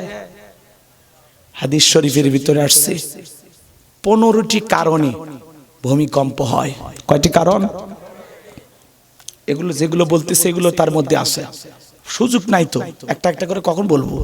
ওই 15টা ভূমিকম্পের কারণ বলতে গেলে 30 মিনিট লাগবে, লাগুক। কষ্ট পাচ্ছেন আপনাদের? এই জন্য আল্লাহ সিগন্যাল দিছে। ওই শুক্রবারে যেদিন ভূমিকম্প হয়েছে, ওই দিন যারা ফজরের নামাজ পড়েছেন, এটা আপনার জীবনের শেষ আমল ছিল। যদি ভূমিকম্প হইতো আর পৃথিবীটা ধ্বংস হয়ে যাইতো, তাহলে যারা ফজরের নামাজ পড়েছেন, এটা হলো আপনার জীবনের শেষ আমল ছিল। আর যে হতভাগারা ফজর পড়তে পারে না, ওদের কি হইতো? হ্যাঁ, এই জন্য বাজার কোনো একদিন ঘুমে এইভাবে পৃথিবীটা শেষ হয়ে যাবে। কেউ বাজারে থাকবে, দেখলেন না? মুদির দোকানে ছেলেকে নিয়ে গেছে, বাপ ছেলেকে বেলায় দৌড় মারছে। আর এরকম মাদ্রাসার শিক্ষক ভূমিকম্প আসছে, আহারে উইঠা বাচ্চাদেরকে বুকের সঙ্গে জড়ায় নিছে। মাদ্রাসার শিক্ষক হেফজখানায় চাকরি করে, ছাত্রদেরকে বুকের সঙ্গে জড়ায় নিছে, আর বাপ ছেলেকে ফেলায় দৌড় মারতেছে। তার মানে কি ওস্তাদের সম্মান আছে না নাই? অনেক কথা বলা যায়, সুযোগ নাই। তাহলে পৃথিবীতে যখন পাপ বেড়ে যায়, গুনাহ বেড়ে যায়, মানুষ যখন ভুল পথে চলে, শয়তানের দেখানো পথে চলে, আল্লাহ তখন হালকা করে নাড়া দেয়, বুঝে বান্দা এই রাস্তা না, সোজা হ, এইদিকে চল। এখনো মসজিদটা খোলা আছে, জানা আমি আল্লাহকে সিজদা দে, তওবা করে, ইস্তেগফার কর, ফিরে আয়, আর গুনাহ করিস না, এ বান্দা ফিরে আয়। এটা তো হালকা নাড়া দিলাম, এরপরে যেদিন আসল নাড়া দেব, সেদিন আর সুযোগ পাবি না তওবা করার। কথা বলেন ঠিক কিনা? আখিরি নাড়া দেয়নি, এটা হালকা নাড়া, হালকা নাড়া। তাই ঢাকাতে মানুষ করছে, আমরা ঢাকার থাকবো না, বাড়ির যাবো। আরে ভাই যেটি যান, মরা তো লাগবেই। এরা আবার ভুল বুঝতেছে, ওরা মনে করছে খালি ঢাকার মানুষই মরে যায়। যখন আল্লাহর দেয়া বড় ভূমিকম্প আসবে, কিয়ামত সংগঠিত হবে, তখন ঢাকার থাকলেও মরবি, বগুড়ার থাকলেও মরবি, ভারতের ডাও মারা যাবি, সৌদি আরবের ডাও মারা যাবি। কথা কন, কারণ এটা চূড়ান্ত ফয়সালা, তো ওই দিন কেউ বাঁচবে না। পৃথিবীর সবকিছু চূর্ণ বিচূর্ণ করে দেবেন কে? আমার ভাইয়েরা, লম্বা করার কোনো সুযোগ নাই বাজান। ওই কিয়ামতের ময়দানে যখন কিয়ামত সংগঠিত হবে বাজান, ভালো করে বোঝার চেষ্টা করবেন। সেদিন কি করবে জানেন? ভাই ভাইয়ের কাছ থেকে পালিয়ে যাবে। ইয়াউমা ইয়াফিরুল মারউ মিন আখি ওয়া উম্মিহি ওয়া আবি ওয়া সাহিবাতিহি ওয়া বানি। সেদিন ভাই ভাইয়ের কাছ থেকে পালিয়ে যাবে, মাতা পিতা সন্তানের কাছ থেকে পালিয়ে যাবে, স্ত্রী স্বামীর কাছ থেকে পালিয়ে যাবে। ওই কঠিন কিয়ামতের ময়দানে কেউ কারো উপকার আসবে না।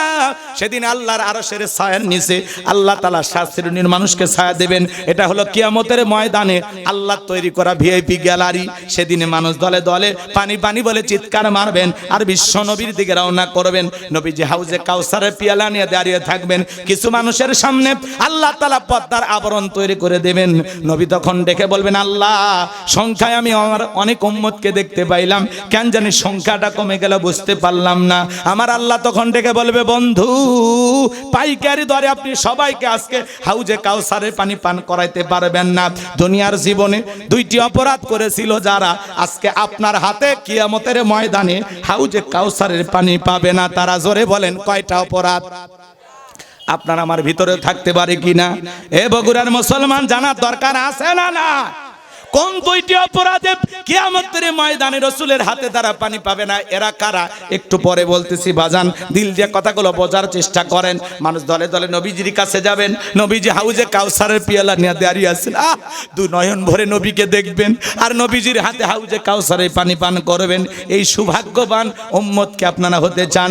কারা কারা কিয়ামতের ময়দানে নবীজির হাতে হাউজে কাউসারের পানি পেতে চান? 2টা হাত তুলে আল্লাহকে দেখান। আল্লাহ কিয়ামতের ময়দানে আমাদের সবাইকে নবীজির হাতে হাউজে কাউসারের পানি পান করার তৌফিক দান করুন। জোরে বলুন আমিন। আমার সাথে একবার বলুন, আল্লাহ আমাদের সবাইকে কিয়ামতের ময়দানে নবীজির হাতে হাউজে কাউসারের পানি পান করার তৌফিক দান করুন। চিল্লায় বলেন আমিন। আরো একবার বলেন আমিন। হাতগুলো না সোজা হয় না? খুব শীত লাগছে নাকি আপনাদের? আল্লাহ আপনাদের কবুল করুন। জোরে বলেন আমিন। একটা জোরে সোরে তাকবীর দেন। মেলায় যারা ঘুরতেছে ওরা যেন পড়ে যায়। লিল্লাহি তাকবীর, তাকবীর। মেলা পর্যন্ত গেছে গেছে। বসেন। পারছেন আপনারা? আলহামদুলিল্লাহ। কষ্ট পাচ্ছেন বাজান? নবীজি হাউজে কাউসারের পিয়ালা নিয়ে দাঁড়ায় থাকবেন। চিন্তা করা যায়? নবীকে দেখবেন আর পান করবেন। ইস, এই দৃশ্য কি আপনি মিস করতে চান? তাহলে পুরো কিয়ামতের মাটি তো আপনি হতভাগা। কথা বলেন। আমার দিকে তাকান, আমার দিক তাকান। হযরত আবু বকর সিদ্দিক রাদিয়াল্লাহু তাআলা পিয়ালাগুলো ভরায়া দিবেন। শুনছেন কথা? কয় না? শুনছেন আমার কথা কি বলছি? মাঝখানে দাঁড়িয়ে থাকবেন হযরত ওমর। হযরত ওমর রাসূলের হাতে দিবেন আর নবীজি তার আদরের উম্মতদেরকে খুঁজে খুঁজে কিয়ামতের ময়দানে হাউজে কাউসারের পানি পান করাবেন। সুবহানাল্লাহ বলেন। নবীজির হাতে এক পেয়ালা হাউজে কাউসারের পানি যদি পান করতে পারেন, জান্নাতে ঢোকা পর্যন্ত আপনারা তৃষ্ণা লাগবে না, তৃষ্ণা মিটে যাবে। বলুন সুবহানাল্লাহ। কিন্তু পানি চাইলেই তো পাওয়া যাবে না। আমি আপনাদের এলাকায় আসলাম, একটা ছেলের হাতে কিছু চকলেট দিলাম, দিয়ে বললাম, দুলা ভাই আমার জন্য এক বোতল পানি এনে দেন। কথা কয় না? মজা করে বলতেছি, কারণ আমি তো আর দুলে ভাই, ওরেও দুলে ভাই কয়ে ডাকলাম। রাগ করতেছেন? তাই এইবার ওই ছেলেটা বদনা পাইয়া চকলেট নিয়ে মারছে দৌড়, মাঝখানে আচার খাইয়ে পুড়ে গেছে, হাঁটু ছিলে গেছে, রক্ত বের হয়ে গেছে। এরপরে বদনা ভরে আমার সামনে তখন হাজির। আমি তখন বললাম, ভাই এই পানি টানতে গিয়ে তোমার কষ্ট হয়েছে, মাঝখানে আচার খাইয়ে পুড়ে গেছো, হাঁটু ছিলে গেছে, রক্ত বের হয়েছে, ব্যথাও মনে হয় পাইছো। ওই ছেলেটা তখন বলতেছে, আমি এরকম কত পড়ে যাই, আমার কিছুই হয় না। ওই চকলেট থাকার কারণে ব্যথাকে ব্যথা মনে হচ্ছে না। কিয়ামতের ময়দানে নবীজির হাতে এক পেয়ালা হাউজে কাউসারের পানি যদি তকদিরে নসিবে ভাগ্যে জুটে যায়, কিয়ামতের কঠিন দিন আপনার কাছে কঠিন মনে হবে না, আল্লাহ সহজ করে দেবেন। আল্লাহর এদিক শোনেন, রাসূলের হাতে হাউজে কাউসারের পানি আর আল্লাহর আরশের নিচে ছায়া, এই 2 জায়গায় যদি আল্লাহ আপনাকে থাকার তৌফিক দান করেন, আপনি জান্নাতি, আপনারা টেনশন নাই। আর আসতে সুবহানাল্লাহ কোন মহিলারা শুনলে মন খারাপ করতে পারে, একটু জোরে কোন সুবহানাল্লাহ। এই যে 2-1জন ওটা বসা করেন, এ দুলা ভাইরা, ও কি হইছে? হাই রে, কত কষ্ট করে 4-5 বছর পরে আসলাম, আরে ভালোবাসা এত তাড়াতাড়ি কমে গেল। হ্যাঁ, 12টাও তো বাজে নাই। রাগ করতেছেন আপনারা? কোরআনের তাফসীর সবাই বোঝেন, এতক্ষণ ঘটনা বলছি সবাই শুনছে না?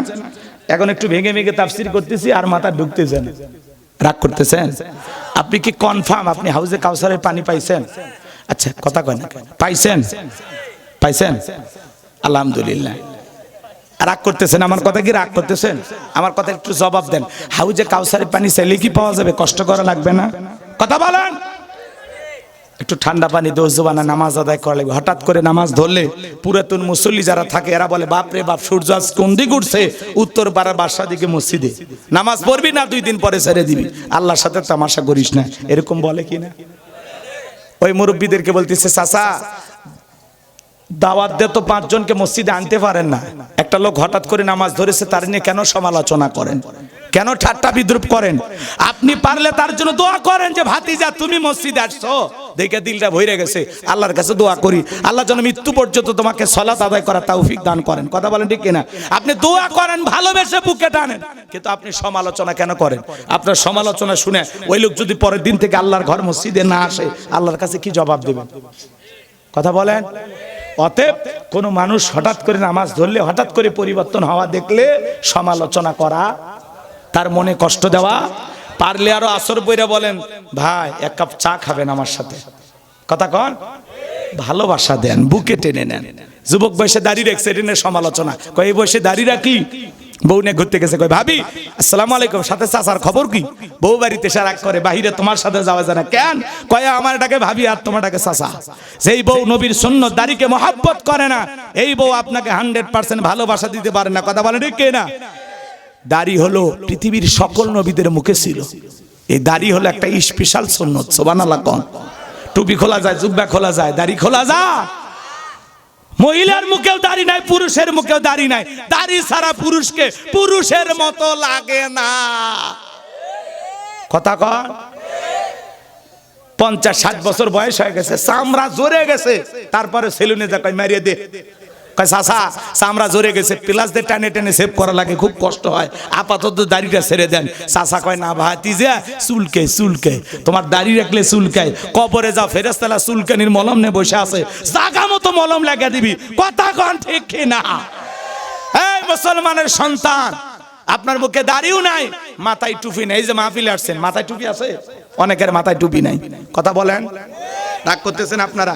আচ্ছা বগুড়া শেরপুর থেকে হানিফ গাড়িতে উঠছেন, আপনার টার্গেট হলো আপনি ঢাকায় যাবেন, আল্লাহ না করুক যমুনা সেতুতে যাওয়ার আগেই গাড়ি দুর্ঘটনা আপনি মারা গেছেন, পকেটে টুপিও নাই, মুখে দাড়িও নাই, মরার পরে মানুষ চেনটা খুলে দেখবি মাথা কাটানো আছে না? কথা কন ঠিক কিনা?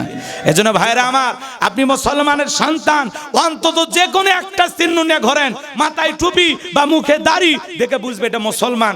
আপনাকে আর কোনো কিছু কোনো জায়গায় হাতাবে না, কোনো কিছু দেখবে না। কিন্তু আপনার টুপিও নাই, মুখে দাড়িও নাই, মরার পরে ইজ্জত খুলে দেখবে। কথা কন ঠিক কিনা? তা আপনি কি চাচ্ছেন মরার পরে মানুষ দেখুক? তো তাহলে কি করবেন? কোন কোন যুবক আছো পা দুটো আগায় দে, সোনা তো দুটো পা ধরে বলি, দাড়ি রাখলে ঠকবি না, নবীকে মহাব্বত করে আল্লাহ রসুলকে ভালোবেসে কোন কোন যুবক দাড়ি রাখবা? একটু হাতটা তুলে দেখাও। যাদের দাড়ি আছে তারা না, যারা রাখবেন এরকম নিয়ত যাদের আছে, আল্লাহ আপনাদের কবুল করুন। একটু জোরে বলেন আমিন। হাত নামান আমার ভাইয়েরা। তাহলে হাউজে কাউসারের পানি চাইলেই পাওয়া যাবে না। হাউজে কাউসারের পানি পান করতে গেলে কাজ করতে হবে 2টি। জোরে বলেন কয়টি? 2টা আঙ্গুল তুলে বলেন তো বাজান কয়টি? আর একটু জোরে বলেন কয়টি? আল্লাহ তাআলা সেটা 2 নাম্বার আয়াতে জানিয়ে দিলেন। সবাই বলুন ফাসল্লিলি রাব্বিকা ওয়ানহার, ফাসল্লিলি রাব্বিকা ওয়ানহার। 1 নাম্বার হলো ফাসল্লিলি রাব্বিকা, রবের উদ্দেশ্যে সালাত, নামাজ হবে একমাত্র কার জন্য? قل إن صلاتي ونسكي ومحياي ومماتي لله رب العالمين।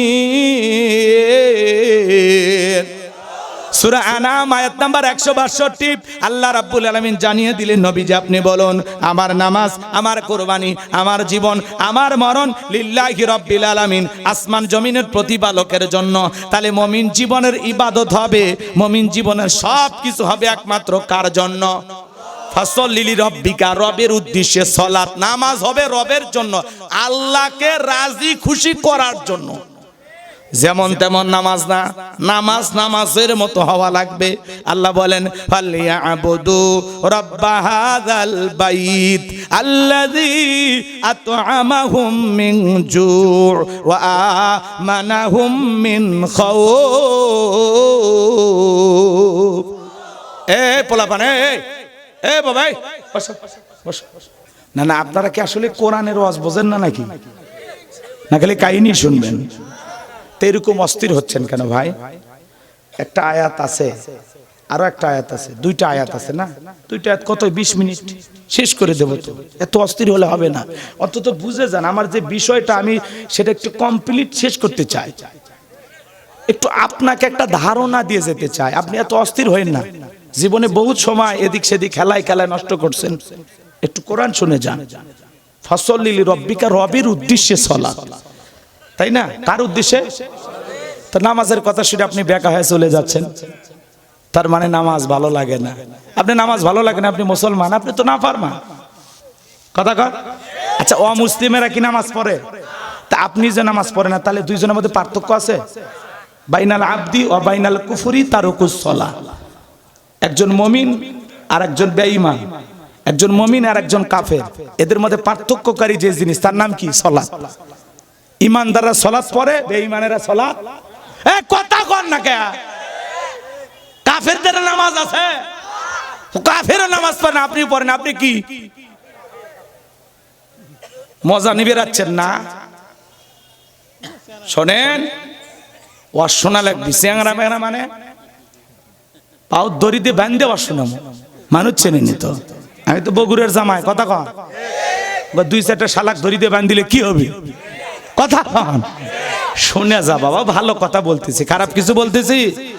আল্লাহ কি বলেন? ফালিয়াবুদু রাব্বা হাযাল বাইত আল্লাযী আত'আমাহুম মিন জু' ওয়া আমানাহুম মিন খাউফ। আল্লাহ তাআলা বলেন, এই ঘরের মালিকের ইবাদত করো, এই ঘরের মালিকের ইবাদত করো। ইবাদত যদি ইবাদতের মতো হয়, নামাজ যদি নামাজের মতো হয়, আমি আল্লাহ রাব্বুল আলামিন তোমাদেরকে দুইটা জিনিস দেব। যে বান্দা 5 ওয়াক্ত সালাতে মাথা নত করে আমি আল্লাহকে সিজদা দেবে, 1 নাম্বার ওই বান্দার জন্য আমি আল্লাহ রিজিকের ব্যবস্থা করব। বলুন সুবহানাল্লাহ। রিজিক দেওয়ার একমাত্র মালিক কে? ওয়া মা মিন দাব্বাতিন ফিল আরদি ইল্লা আলাল্লাহি রিজকুহা।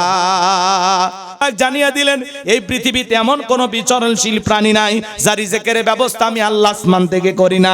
ওই আটলান্টিক মহাসমুদ্রের 33,000 ফিট গভীরতল পানি নিচে থাকা ছোট্ট একটা প্রাণী, তার রিজিকের ব্যবস্থাও আমি আল্লাহ আসমান থেকে করি। বলুন সুবহানাল্লাহ। তাহলে নামাজ নামাজের মতো আদায় করলে আল্লাহ 1 নাম্বার রিজিক দেবেন। যে বান্দা 5 ওয়াক্ত নামাজ আদায় করবে, ওই বান্দাকে আল্লাহ না খাওয়ায়া রাখবে না। সুবহানাল্লাহ বলবেন না? আর 2 নাম্বার, ওয়া আমানাহুম মিন খাউফ, সকল ভয় থেকে আল্লাহ নিরাপত্তা দেবে। ভয় আছে না নাই? মেয়েটা কলেজে গেল, একা একা ফিরবে নাকি জামাই সাথী নিয়ে ফিরবে? ভয় আছে না নাই? মেয়েটা স্কুলে গেল, ভালোভাবে ফিরবে নাকি কারো লালসার শিকার হবে? ভয় আছে না নাই? আপনি মির্জাপুর থেকে 2 লাখ টাকা নিয়ে আপনার খানপুরেই নলবাড়িয়া গ্রামে আসবেন, মনে মনে ভাবতেছেন, আল্লাহ এই 2 লাখ টাকা নিয়ে বাড়ি পর্যন্ত যাইতে পারবো নাকি ছিনতাই গাড়ি কবরে পড়ে টাকা যান 2টা হারাবো? ভয় আছে না নাই? চুরির ভয় আছে না নাই? এই সমাজে চুরি দুর্নীতি বন্ধ হলো না। স্বাধীনতার 54 বছরে কেটে গেল, প্রত্যেকবার প্রধানমন্ত্রী হলো মুসলমান। নামাজের ন্যূনতম বিল বাংলার পার্লামেন্টে কোনো নেতা পাস করলো না। কথা বলেন ঠিক কি না? আজকে পথে ঘাটে চুরি ছিনতাই দুর্ঘটনা কত কিছু ঘটে। এই সমাজে চুরি দুর্নীতি বন্ধ হবে সেই দিন, আল্লাহর কোরআন দিয়া চোরের বিচার করা হবে যেই দিন।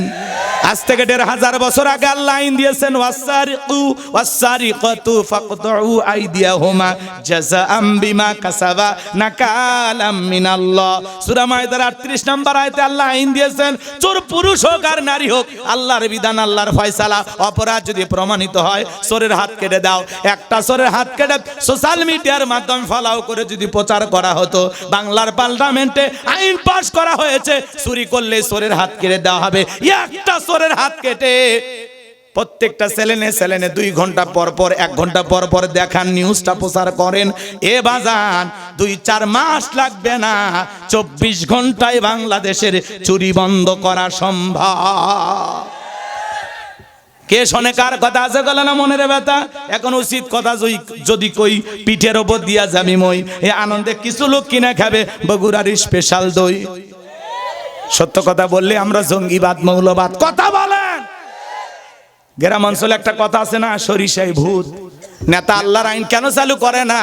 কারণ নেতা জানে নিজের হাত দিয়ে যে পরিমাণে দুর্নীতি করছি, প্রথম হাত নেতার কাটা যাবে। সমাজে নিরাপত্তা আসবে সেই দিন, আল্লাহর কোরআনের আইন অনুযায়ী জমিনে বিচার হবে যেই দিন। আল্লাহর আইন ছাড়া এই জমিনে শান্তি প্রতিষ্ঠিত হবে না। ডক্টর কামালের তৈরি করা সংবিধান দিয়া, লেনিন কার্ল মার্কসের তৈরি করা গণতন্ত্র দিয়া পৃথিবীতে শান্তি প্রতিষ্ঠিত হবে না। পৃথিবীতে শান্তি প্রতিষ্ঠিত হতে গেলে আল্লাহর পাঠানো কোরআনের সংবিধান রাষ্ট্রে কায়েম করা লাগবে। এজন্য বাজান বললাম যে নেতা আল্লাহর আইন কেন চালু করতে চায় না? কারণ নেতা জানে ওই হাত দিয়ে যে পরিমাণে দুর্নীতি করছে, প্রথম হাত নেতার দায় কাটা যাবে। কথা বলেন ঠিক কিনা? এজন্য ওরা এই দেশে মদ বন্ধ করতে চায় না, কারণ নেতা নিজেই বোতল খায়। কথা কন। চুরির আইন চালু করবে না, কারণ নেতা জানে আমি দুর্নীতি করি। চুরির আইন চলবে না। ওরা তখন বলে 1500 বছরের আইন, এগুলো ব্যাকডেট না আপডেট, খালি একবার একটা টেস্ট করে দেখো। কথা কন ঠিক কি না? খালি টেস্ট করেন ভাই। একটাবার আমাদের অনুরোধটা শোনেন, যেই দলই ক্ষমতা আসেন একবার খালি আইনটা দিয়ে পরীক্ষা করে দেখেন যে চুরি বন্ধ হয় কিনা।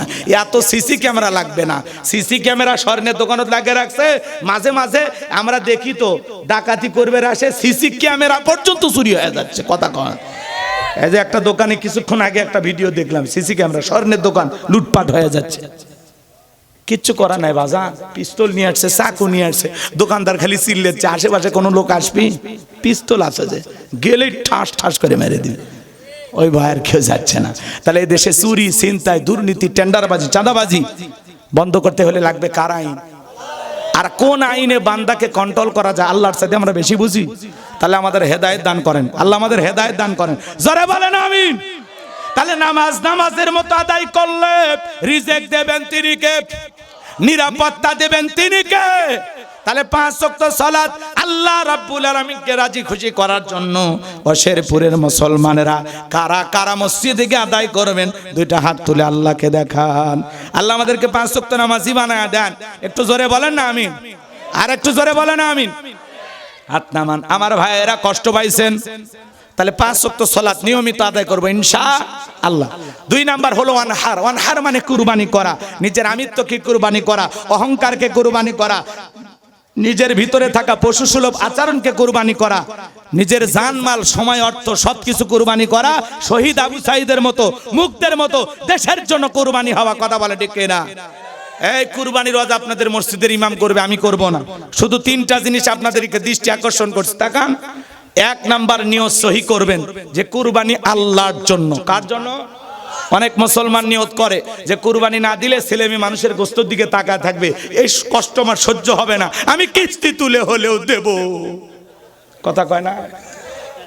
অনেক বাবা আছে, নতুন মেয়ের বিয়ে দিলাম, জামাই বাড়িতে গোশত না পাঠালে মান সম্মান থাকবে না, আছে না? বলে আমি সুদের উপর টাকা নিয়ে হলে কুরবানি দেব।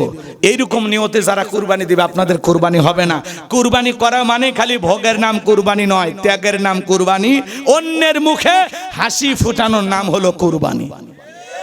প্রতিবেশী মশলা বাইটা, আদা রসুন বাইটা, গোশত রান্না করার জন্য সব প্রস্তুতি নিয়ে বসে আছে, আপনি কুরবানি দিয়েছেন, 2-4টা টুকরো তাদের বাড়িতে দেবেন, একটু আশায় ওরা বসে আছে।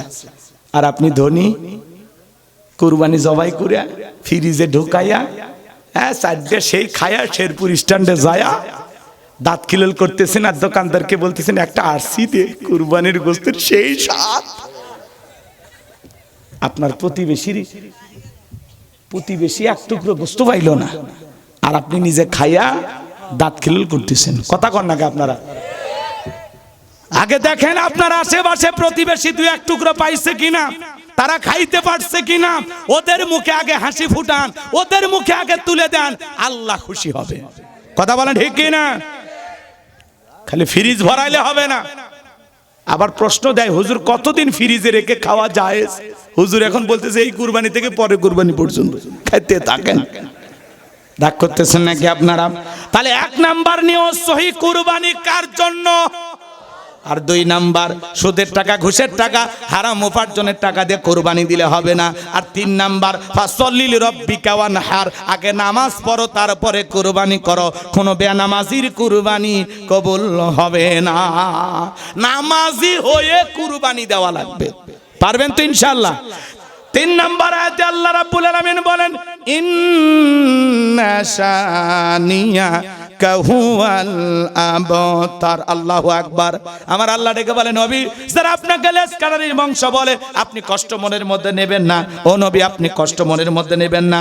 আপনার ছেলে সন্তানগুলোকে আমি আল্লাহ তাআলা শিশুকালে নিয়েছি, এজন্য কষ্ট মনের মধ্যে নেবেন না। এই পৃথিবীর জমিনে আপনাকে মহব্বত করা, আপনাকে ভালোবাসার কোটি কোটি রুহানি সন্তান পাঠাবো যারা আপনার জন্য জীবন দিতে প্রস্তুত থাকবে। বর্তমান পৃথিবীতে 700 কোটির উপরে মানুষ, এর মধ্যে 200 কোটি মুসলমান। আমরা সবাই নবীজি রুহানি সন্তান। নবীজির অপমানে যদি না কাঁদে তোমার মন, মুসলিম নয় তুমি মুনাফিক, নবীজির দুশমন। ফ্রান্সের লোকেরা নবীজির কার্টুন প্রদর্শন করলো, দেয়ালে কার্টুন টাঙাইছে, নাকটা বেঁকা কইরা, মুখে কয়েকটা দাড়ি লাগায়া বলে ইনি মোহাম্মদ, জোরে কর নাউজুবিল্লাহ। আমার নবী কি দেখতে কার্টুনের মতো? এই পৃথিবীর সবচাইতে সুন্দর মানুষটির নাম মুহাম্মদ রাসূলুল্লাহ সাল্লাল্লাহু আলাইহি সাল্লাম, যে নবীর চরিত্রের সার্টিফিকেট আল্লাহ দিয়া বলেন ওয়া ইন্নাকা লাআলা খুলুকিন আযীম। নবী গো, আপনি হলেন পুত পবিত্র মহান চরিত্রের অধিকারী। আজিম আরবিতে এমন একটি শব্দ যার গভীরতা মাপা যায় না। আমার ভাইয়েরা, যে নবী 63 বছরের জিন্দেগিতে একটি মিথ্যা কথা বলেননি, এমন বিশ্ব রেকর্ড পৃথিবীর আর কোন নেতার আছে? এজন্য যুবক রে, এ যুবক, মেসি, নেইমার, রোনালদো এদের চুলের কাটিং দিলে হবে না, ওদের মতো জার্সি পরলে হবে না। ওরা জাহান্নামে যাবে, তোমাকেও জাহান্নামে নিয়ে যাবে। তুমি আমি স্টাইল ফলো করব। নবী মুহাম্মদকে কথা বলেন ঠিক কিনা? তোমার আমার মডেল মুহাম্মদ সাল্লাল্লাহু আলাইহি সাল্লাম। আল্লাহ বলেন লাকাদ কানা লাকুম ফি রাসূলিল্লাহি উসওয়াতুন হাসানা, তোমাদের জন্য উত্তম আদর্শ আছে রাসূলের জীবনের ভিতরে। রাসূল হলেন আপনার আমার মডেল। আল্লাহু আকবার বলেন। ফ্রান্সের জালেমেরা কার্টুন প্রদর্শন করলো, তাম পৃথিবীর মুসলমানেরা ঐক্যবদ্ধ হয়ে বলে ফ্রান্সের জালেমেরা যদি কার্টুন প্রদর্শন বন্ধ না করো, পৃথিবীর মানচিত্র থেকে ফ্রান্সকে মুছে ফেলে দেওয়া হবে।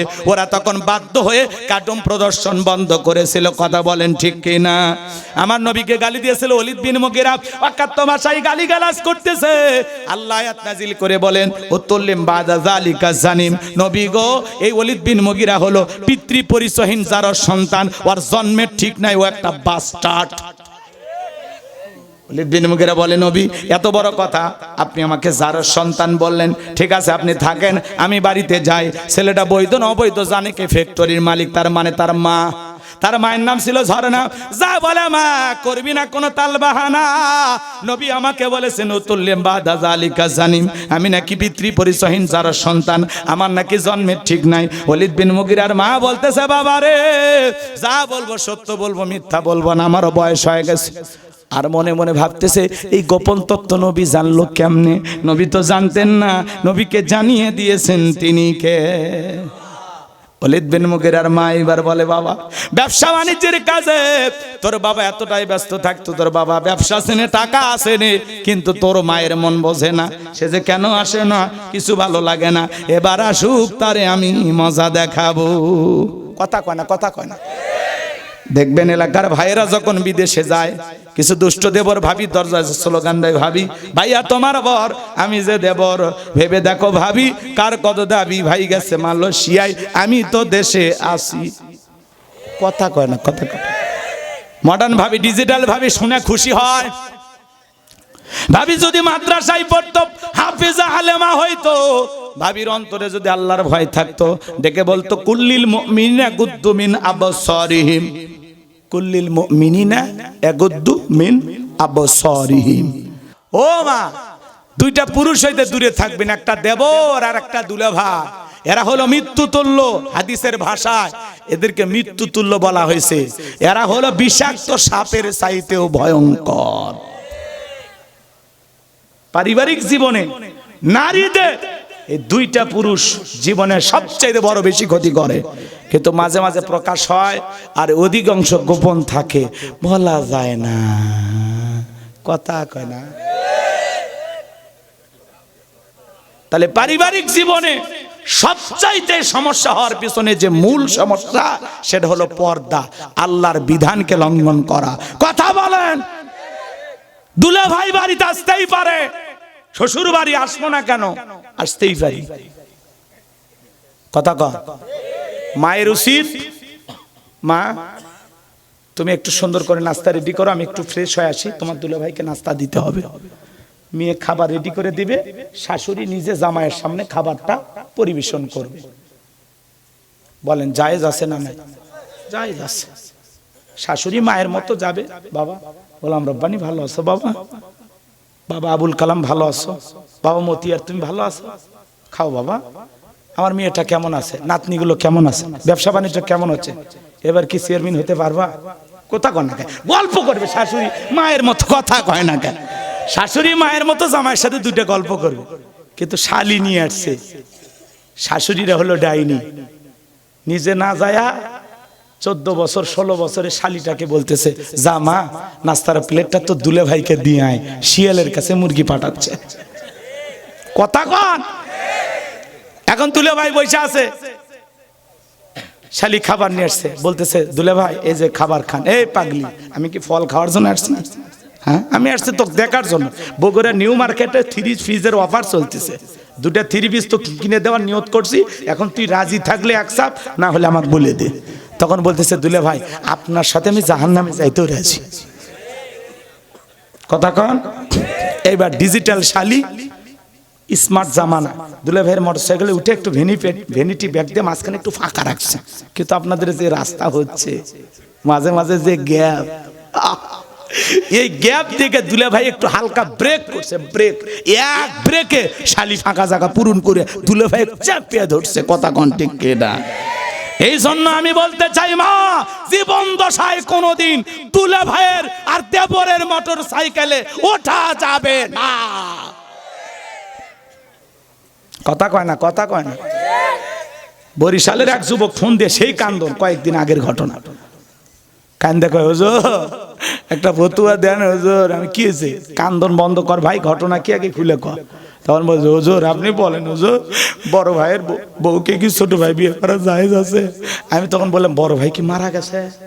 তখন করছে না হুজুর, আমি যে হতভাগা বড় ভাই। তো কি হয়েছে? আমার বউ আর আমার ভাইও 7 দিন ধরে খুঁজে পাওয়া যাচ্ছে না। আমি করছি ভাবিক না কক্সবাজারে আইফোন কিনবে রেখেছে, রেডি থাক কয়েকদিন পর বাড়িতে আসবে।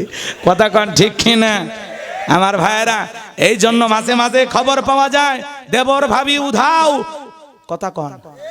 শালিকেনে তুলে ভাইয়ের নেটওয়ার্ক বিজি, মাঝে মাঝে শোনা যায় ভাতিজা আর চাচি খবর নাই, মাঝে মাঝে মামি কেনে ভাগ্নে উধাও। কথা বলেন এগুলো ঘটনা ঘটতেছে কিনা?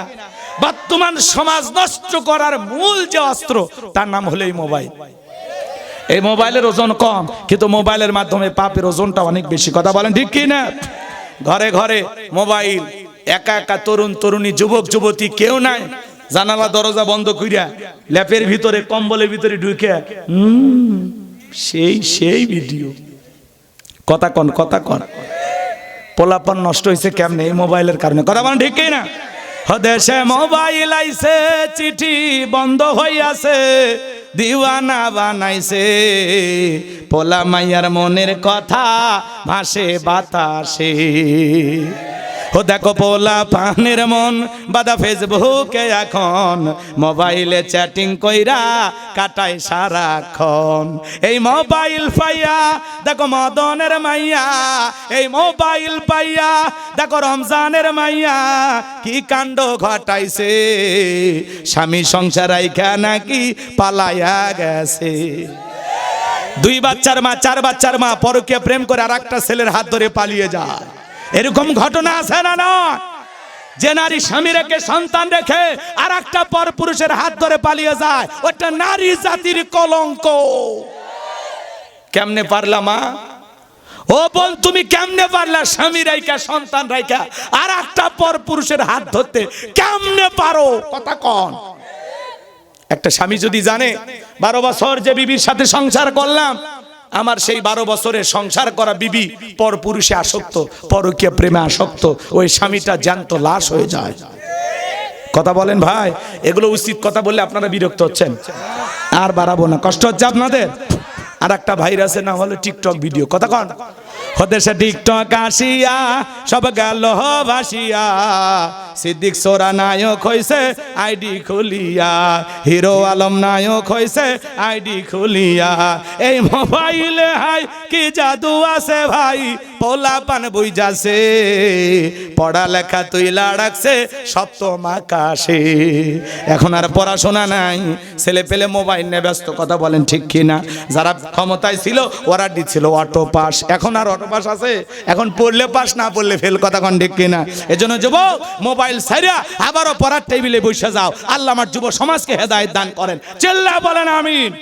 ওয়ালিদ বিন মুগিরার মা বলতেছে, বাবা রে, তোর বাবা ব্যবসা বাণিজ্যের কাজে এতটাই ব্যস্ত থাকতো, দিনের পর দিন চলে যায়, তোর বাবা আমার খোঁজ খবর নেই না।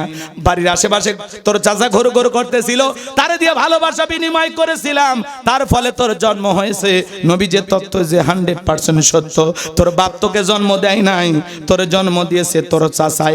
আজও পৃথিবীর জমিনে নবীকে গালি দিবে যারা, ওরাও যারা সন্তান, ওদের জন্ম ঠিক নাই। তুমি আমারে গালি দাও মাইনে নেব, আমার বাপকে গালি দাও মাইনে নেব, আমার দলকে গালি দাও মাইনে নেব।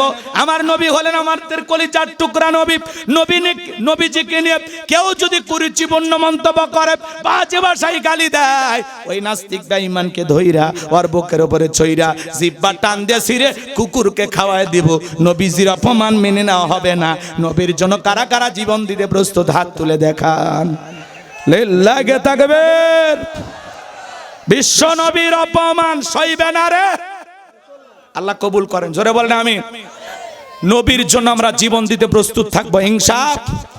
যারাই নবীকে গালি দেবে, নবীকে না কটাক্ষ করবে, কুরুচিপূর্ণ মন্তব্য করবে, আম্মা জান আয়েশাকে গালি দেবে, আমার আল্লাহকে গালি দেবে, বুঝে নেওয়া লাগবে ওদের জন্মে ঠিক নাই, ওরা যারো সন্তান।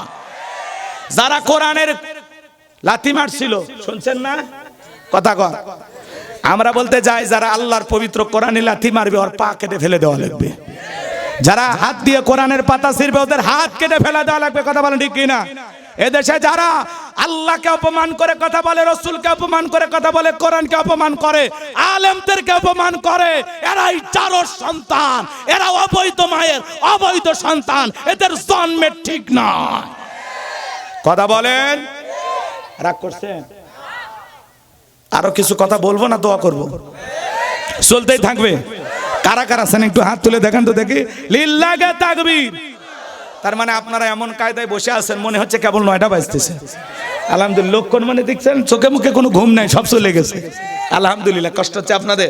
এদিক খেয়াল করেন, হাউজে কাউসারের পানি পাবে না, 2টা কাজ যারা দুনিয়ার জমিনে করবে, 2টা অপরাধ। কয়টা অপরাধ? 2টা অপরাধ শোনা খুবই জরুরি। 1 নাম্বার হলো যারা জালেমদের পক্ষে সাফাই গায়, জালেম শাসকের পক্ষে সাফাই গায়, জালেমের কাজকে সমর্থন দেয়, এমন ব্যক্তি কিয়ামতের ময়দানে নবীজির হাতে হাউজে কাউসারের পানি, কথা কয় না, কথা কয় না, আদর্শ বাদ দিয়া সমাজে নতুন ইসলাম চালু করবে, নতুন বেদাত চালু করবে, এরা কিয়ামতের ময়দানে হাউজে কাউসারের পানি পাবে না। কথাকে বুঝাইতে পারলাম? আর 4টি সুন্নত আপনারা শুনতে চাচ্ছেন অনেকেই, কিন্তু আসলে আপনারা শুনবেন নাকি আমলও করবেন? আগে বলেন, আমল করবেন তো ইনশাআল্লাহ? সভাপতি সাহেব 10,000, জোরে কোন মারহাবা। লিল্লাহি তাকবীর। আল্লাহ কবুল করেন, জোরে বলেন আমিন। এখনো যারা বাকি আছেন দেন, দিতে থাকেন। আলহামদুলিল্লাহ, নাম বলবেন 1000, জোরে কোন মারহাবা। লিল্লাহি তাকবীর। আল্লাহ কবুল করে, হায়াত বাড়ায় দাও, জিন্দেগির গুনাহগুলো মাফ করে দেন, জোরে বলেন আমিন। 4টি সুন্নত শুনতে চাইছিলেন তাই না? কথা কয় না, বলবো। 1 নাম্বার, আম্মা জান আয়েশা বলেন, রাসূল যখন ঘর থেকে বাইরে যেতেন, আমি আয়েশার কপালে চুমো খেয়ে বাইরে যেতেন। সুবহানাল্লাহ বলবেন না? তার মানে এই কথার দ্বারা আপনারা কি বুঝলেন? আপনি স্বামী, আপনি যখন ঘর থেকে বাহিরে যাবেন আপনার স্ত্রীর কপালে চুমু খেয়ে বাহিরে যাওয়া রাসূলের সুন্নাত। সুবহানাল্লাহ কোন এ আমল হবে? কথা কয় না। খুব কঠিন আমল নাকি সহজ আমল? এক নাম্বার স্ত্রীর কপালে চুমু খেয়ে বাহিরে যাবেন। দুই নাম্বার আমল আম্মা জান আয়েশা ডেকে বলেন রাসূল যখন বাহির থেকে ঘরে ফিরতেন আমি আয়েশার জন্য কোনো না কোনো কিছু হাদিয়া নিয়ে আসতেন।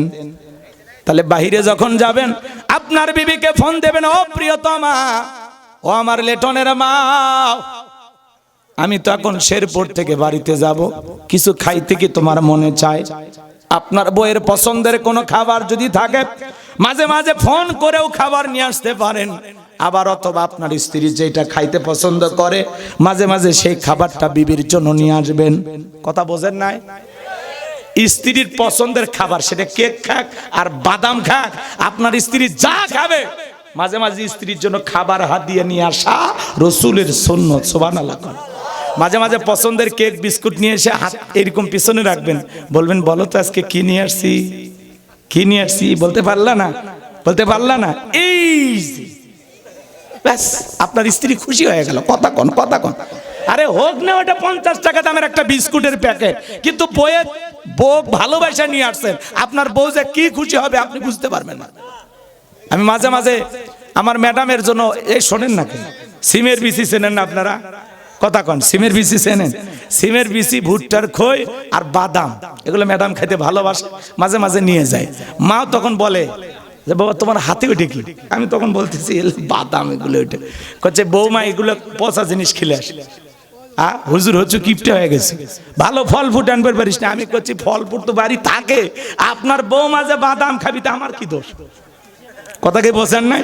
তো এরকম মাঝে মাঝে অনেক মা আছে, অনেক মা আছে, ছেলে যদি তার স্ত্রীর জন্য কোনো কিছু নিয়ে আসে এটা দেখে মন খারাপ করে। মন খারাপ করা হবে না মা, আপনার ছেলে তো আপনার বৌমাকে ভালোবাসার জন্য খাবার নিয়ে এসেছে, এটা দেখে আপনি আবার মন খারাপ করে বলেন হ খালি বউয়ের জন্য আনিস, বউয়ের জন্য আনিস, মায়ের জন্য মন পড়ে না তো। কথা কন। এই জন্য বইয়ের ভালোবাসা বইয়ের কাছে, মায়ের ভালোবাসা মায়ের কাছে। আর মা বোনদেরকে বলতে যাই, মা আপনি শাশুড়ি ছেলের বউটাকে যদি নিজের মেয়ে ভাবেন আর প্রত্যেকটা ছেলের বউ যদি শাশুড়িকে মা ভাবে তাহলে সংসারে বউ শাশুড়ির যুদ্ধ থাকবে না। কথা বলে ঠিক কিনা? আপনার ছেলে আপনার বৌমাকে ভালোবাসে, এটা থেকে হিংসা করা যাবে না, আপনার আরো খুশি হওয়া লাগবে। কথা কয় না গো? মায়ের খুশি হলে। দুই নাম্বারটা বুঝতে পারছেন? তাহলে স্ত্রীর জন্য বাইরে থেকে কি নিয়ে আসবেন? হাদিয়া। হাদিয়া আপনার স্ত্রী যা পছন্দ করে। এই ওয়াজ জয়পুরহাট করছে এক যুবক, হুজুর বাইরে যে আমি ফেন্সিডিল খাই, বইয়ের জন্য এক বোতল আনবো? এরকম শয়তানি করা যাবে না, ঠিক আছে? হালাল খাবার, বৈধ খাবার নিয়ে আসবেন।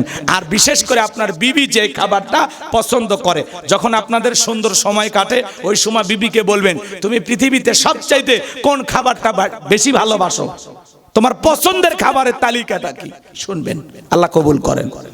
3 নাম্বার আম্মা জান আয়েশা ডেকে বলেন আল্লাহ রাসূল আমার রানের উপরে মাথা রেখে কোরআনুল কারীম তেলাওয়াত করতেন। বলুন সুবহানাল্লাহ। আপনি স্বামী আপনার স্ত্রী রানের উপরে মাথা রেখে কোরআনুল কারীম তেলাওয়াত করবেন, এটা রাসূলের সুন্নাত। কিন্তু এখনকার যুবকেরা এই আমল স্ত্রীর সাথে না করলেও পার্কে যায় বান্ধবীর সাথে আমল চালু আছে না নাই? পার্কে যায় বান্ধবীর রানের উপরে মাথা রাখে, ঘরের বইয়ের রানের উপরে মাথা রাখে না। কথা কন নাকি আপনারা? অনেকে বলতেছেন হুজুর কোরআন তেলাওয়াত করতে পারি না, সূরা ফাতিহা জানেন না? অন্তত সূরা ফাতিহা পড়ে হলেও একদিনের জন্য হলে এই সুন্নতটা আমল করেন। সুন্নতের আমলের মধ্যে শান্তি আছে। সুবহানাল্লাহ কোন না থাক, ওরা বসা করতেছেন। আর দোয়া, দোয়া সকলে দরুদ ইব্রাহিম পড়ুন। আল্লাহুম্মা সাল্লি আলা মুহাম্মাদ ওয়া আলা মুহাম্মাদ কামা সাল্লাইতা আলা ইব্রাহিম ওয়া আলা আলি ইব্রাহিম ইন্নাকা হামিদুম মাজিদ। আল্লাহুম্মা বারিক আলা মুহাম্মাদ ওয়া আলা আলি মুহাম্মাদ কামা বারাকতা আলা ইব্রাহিম ওয়া আলা আলি ইব্রাহিম ইন্নাকা হামিদুম মাজিদ।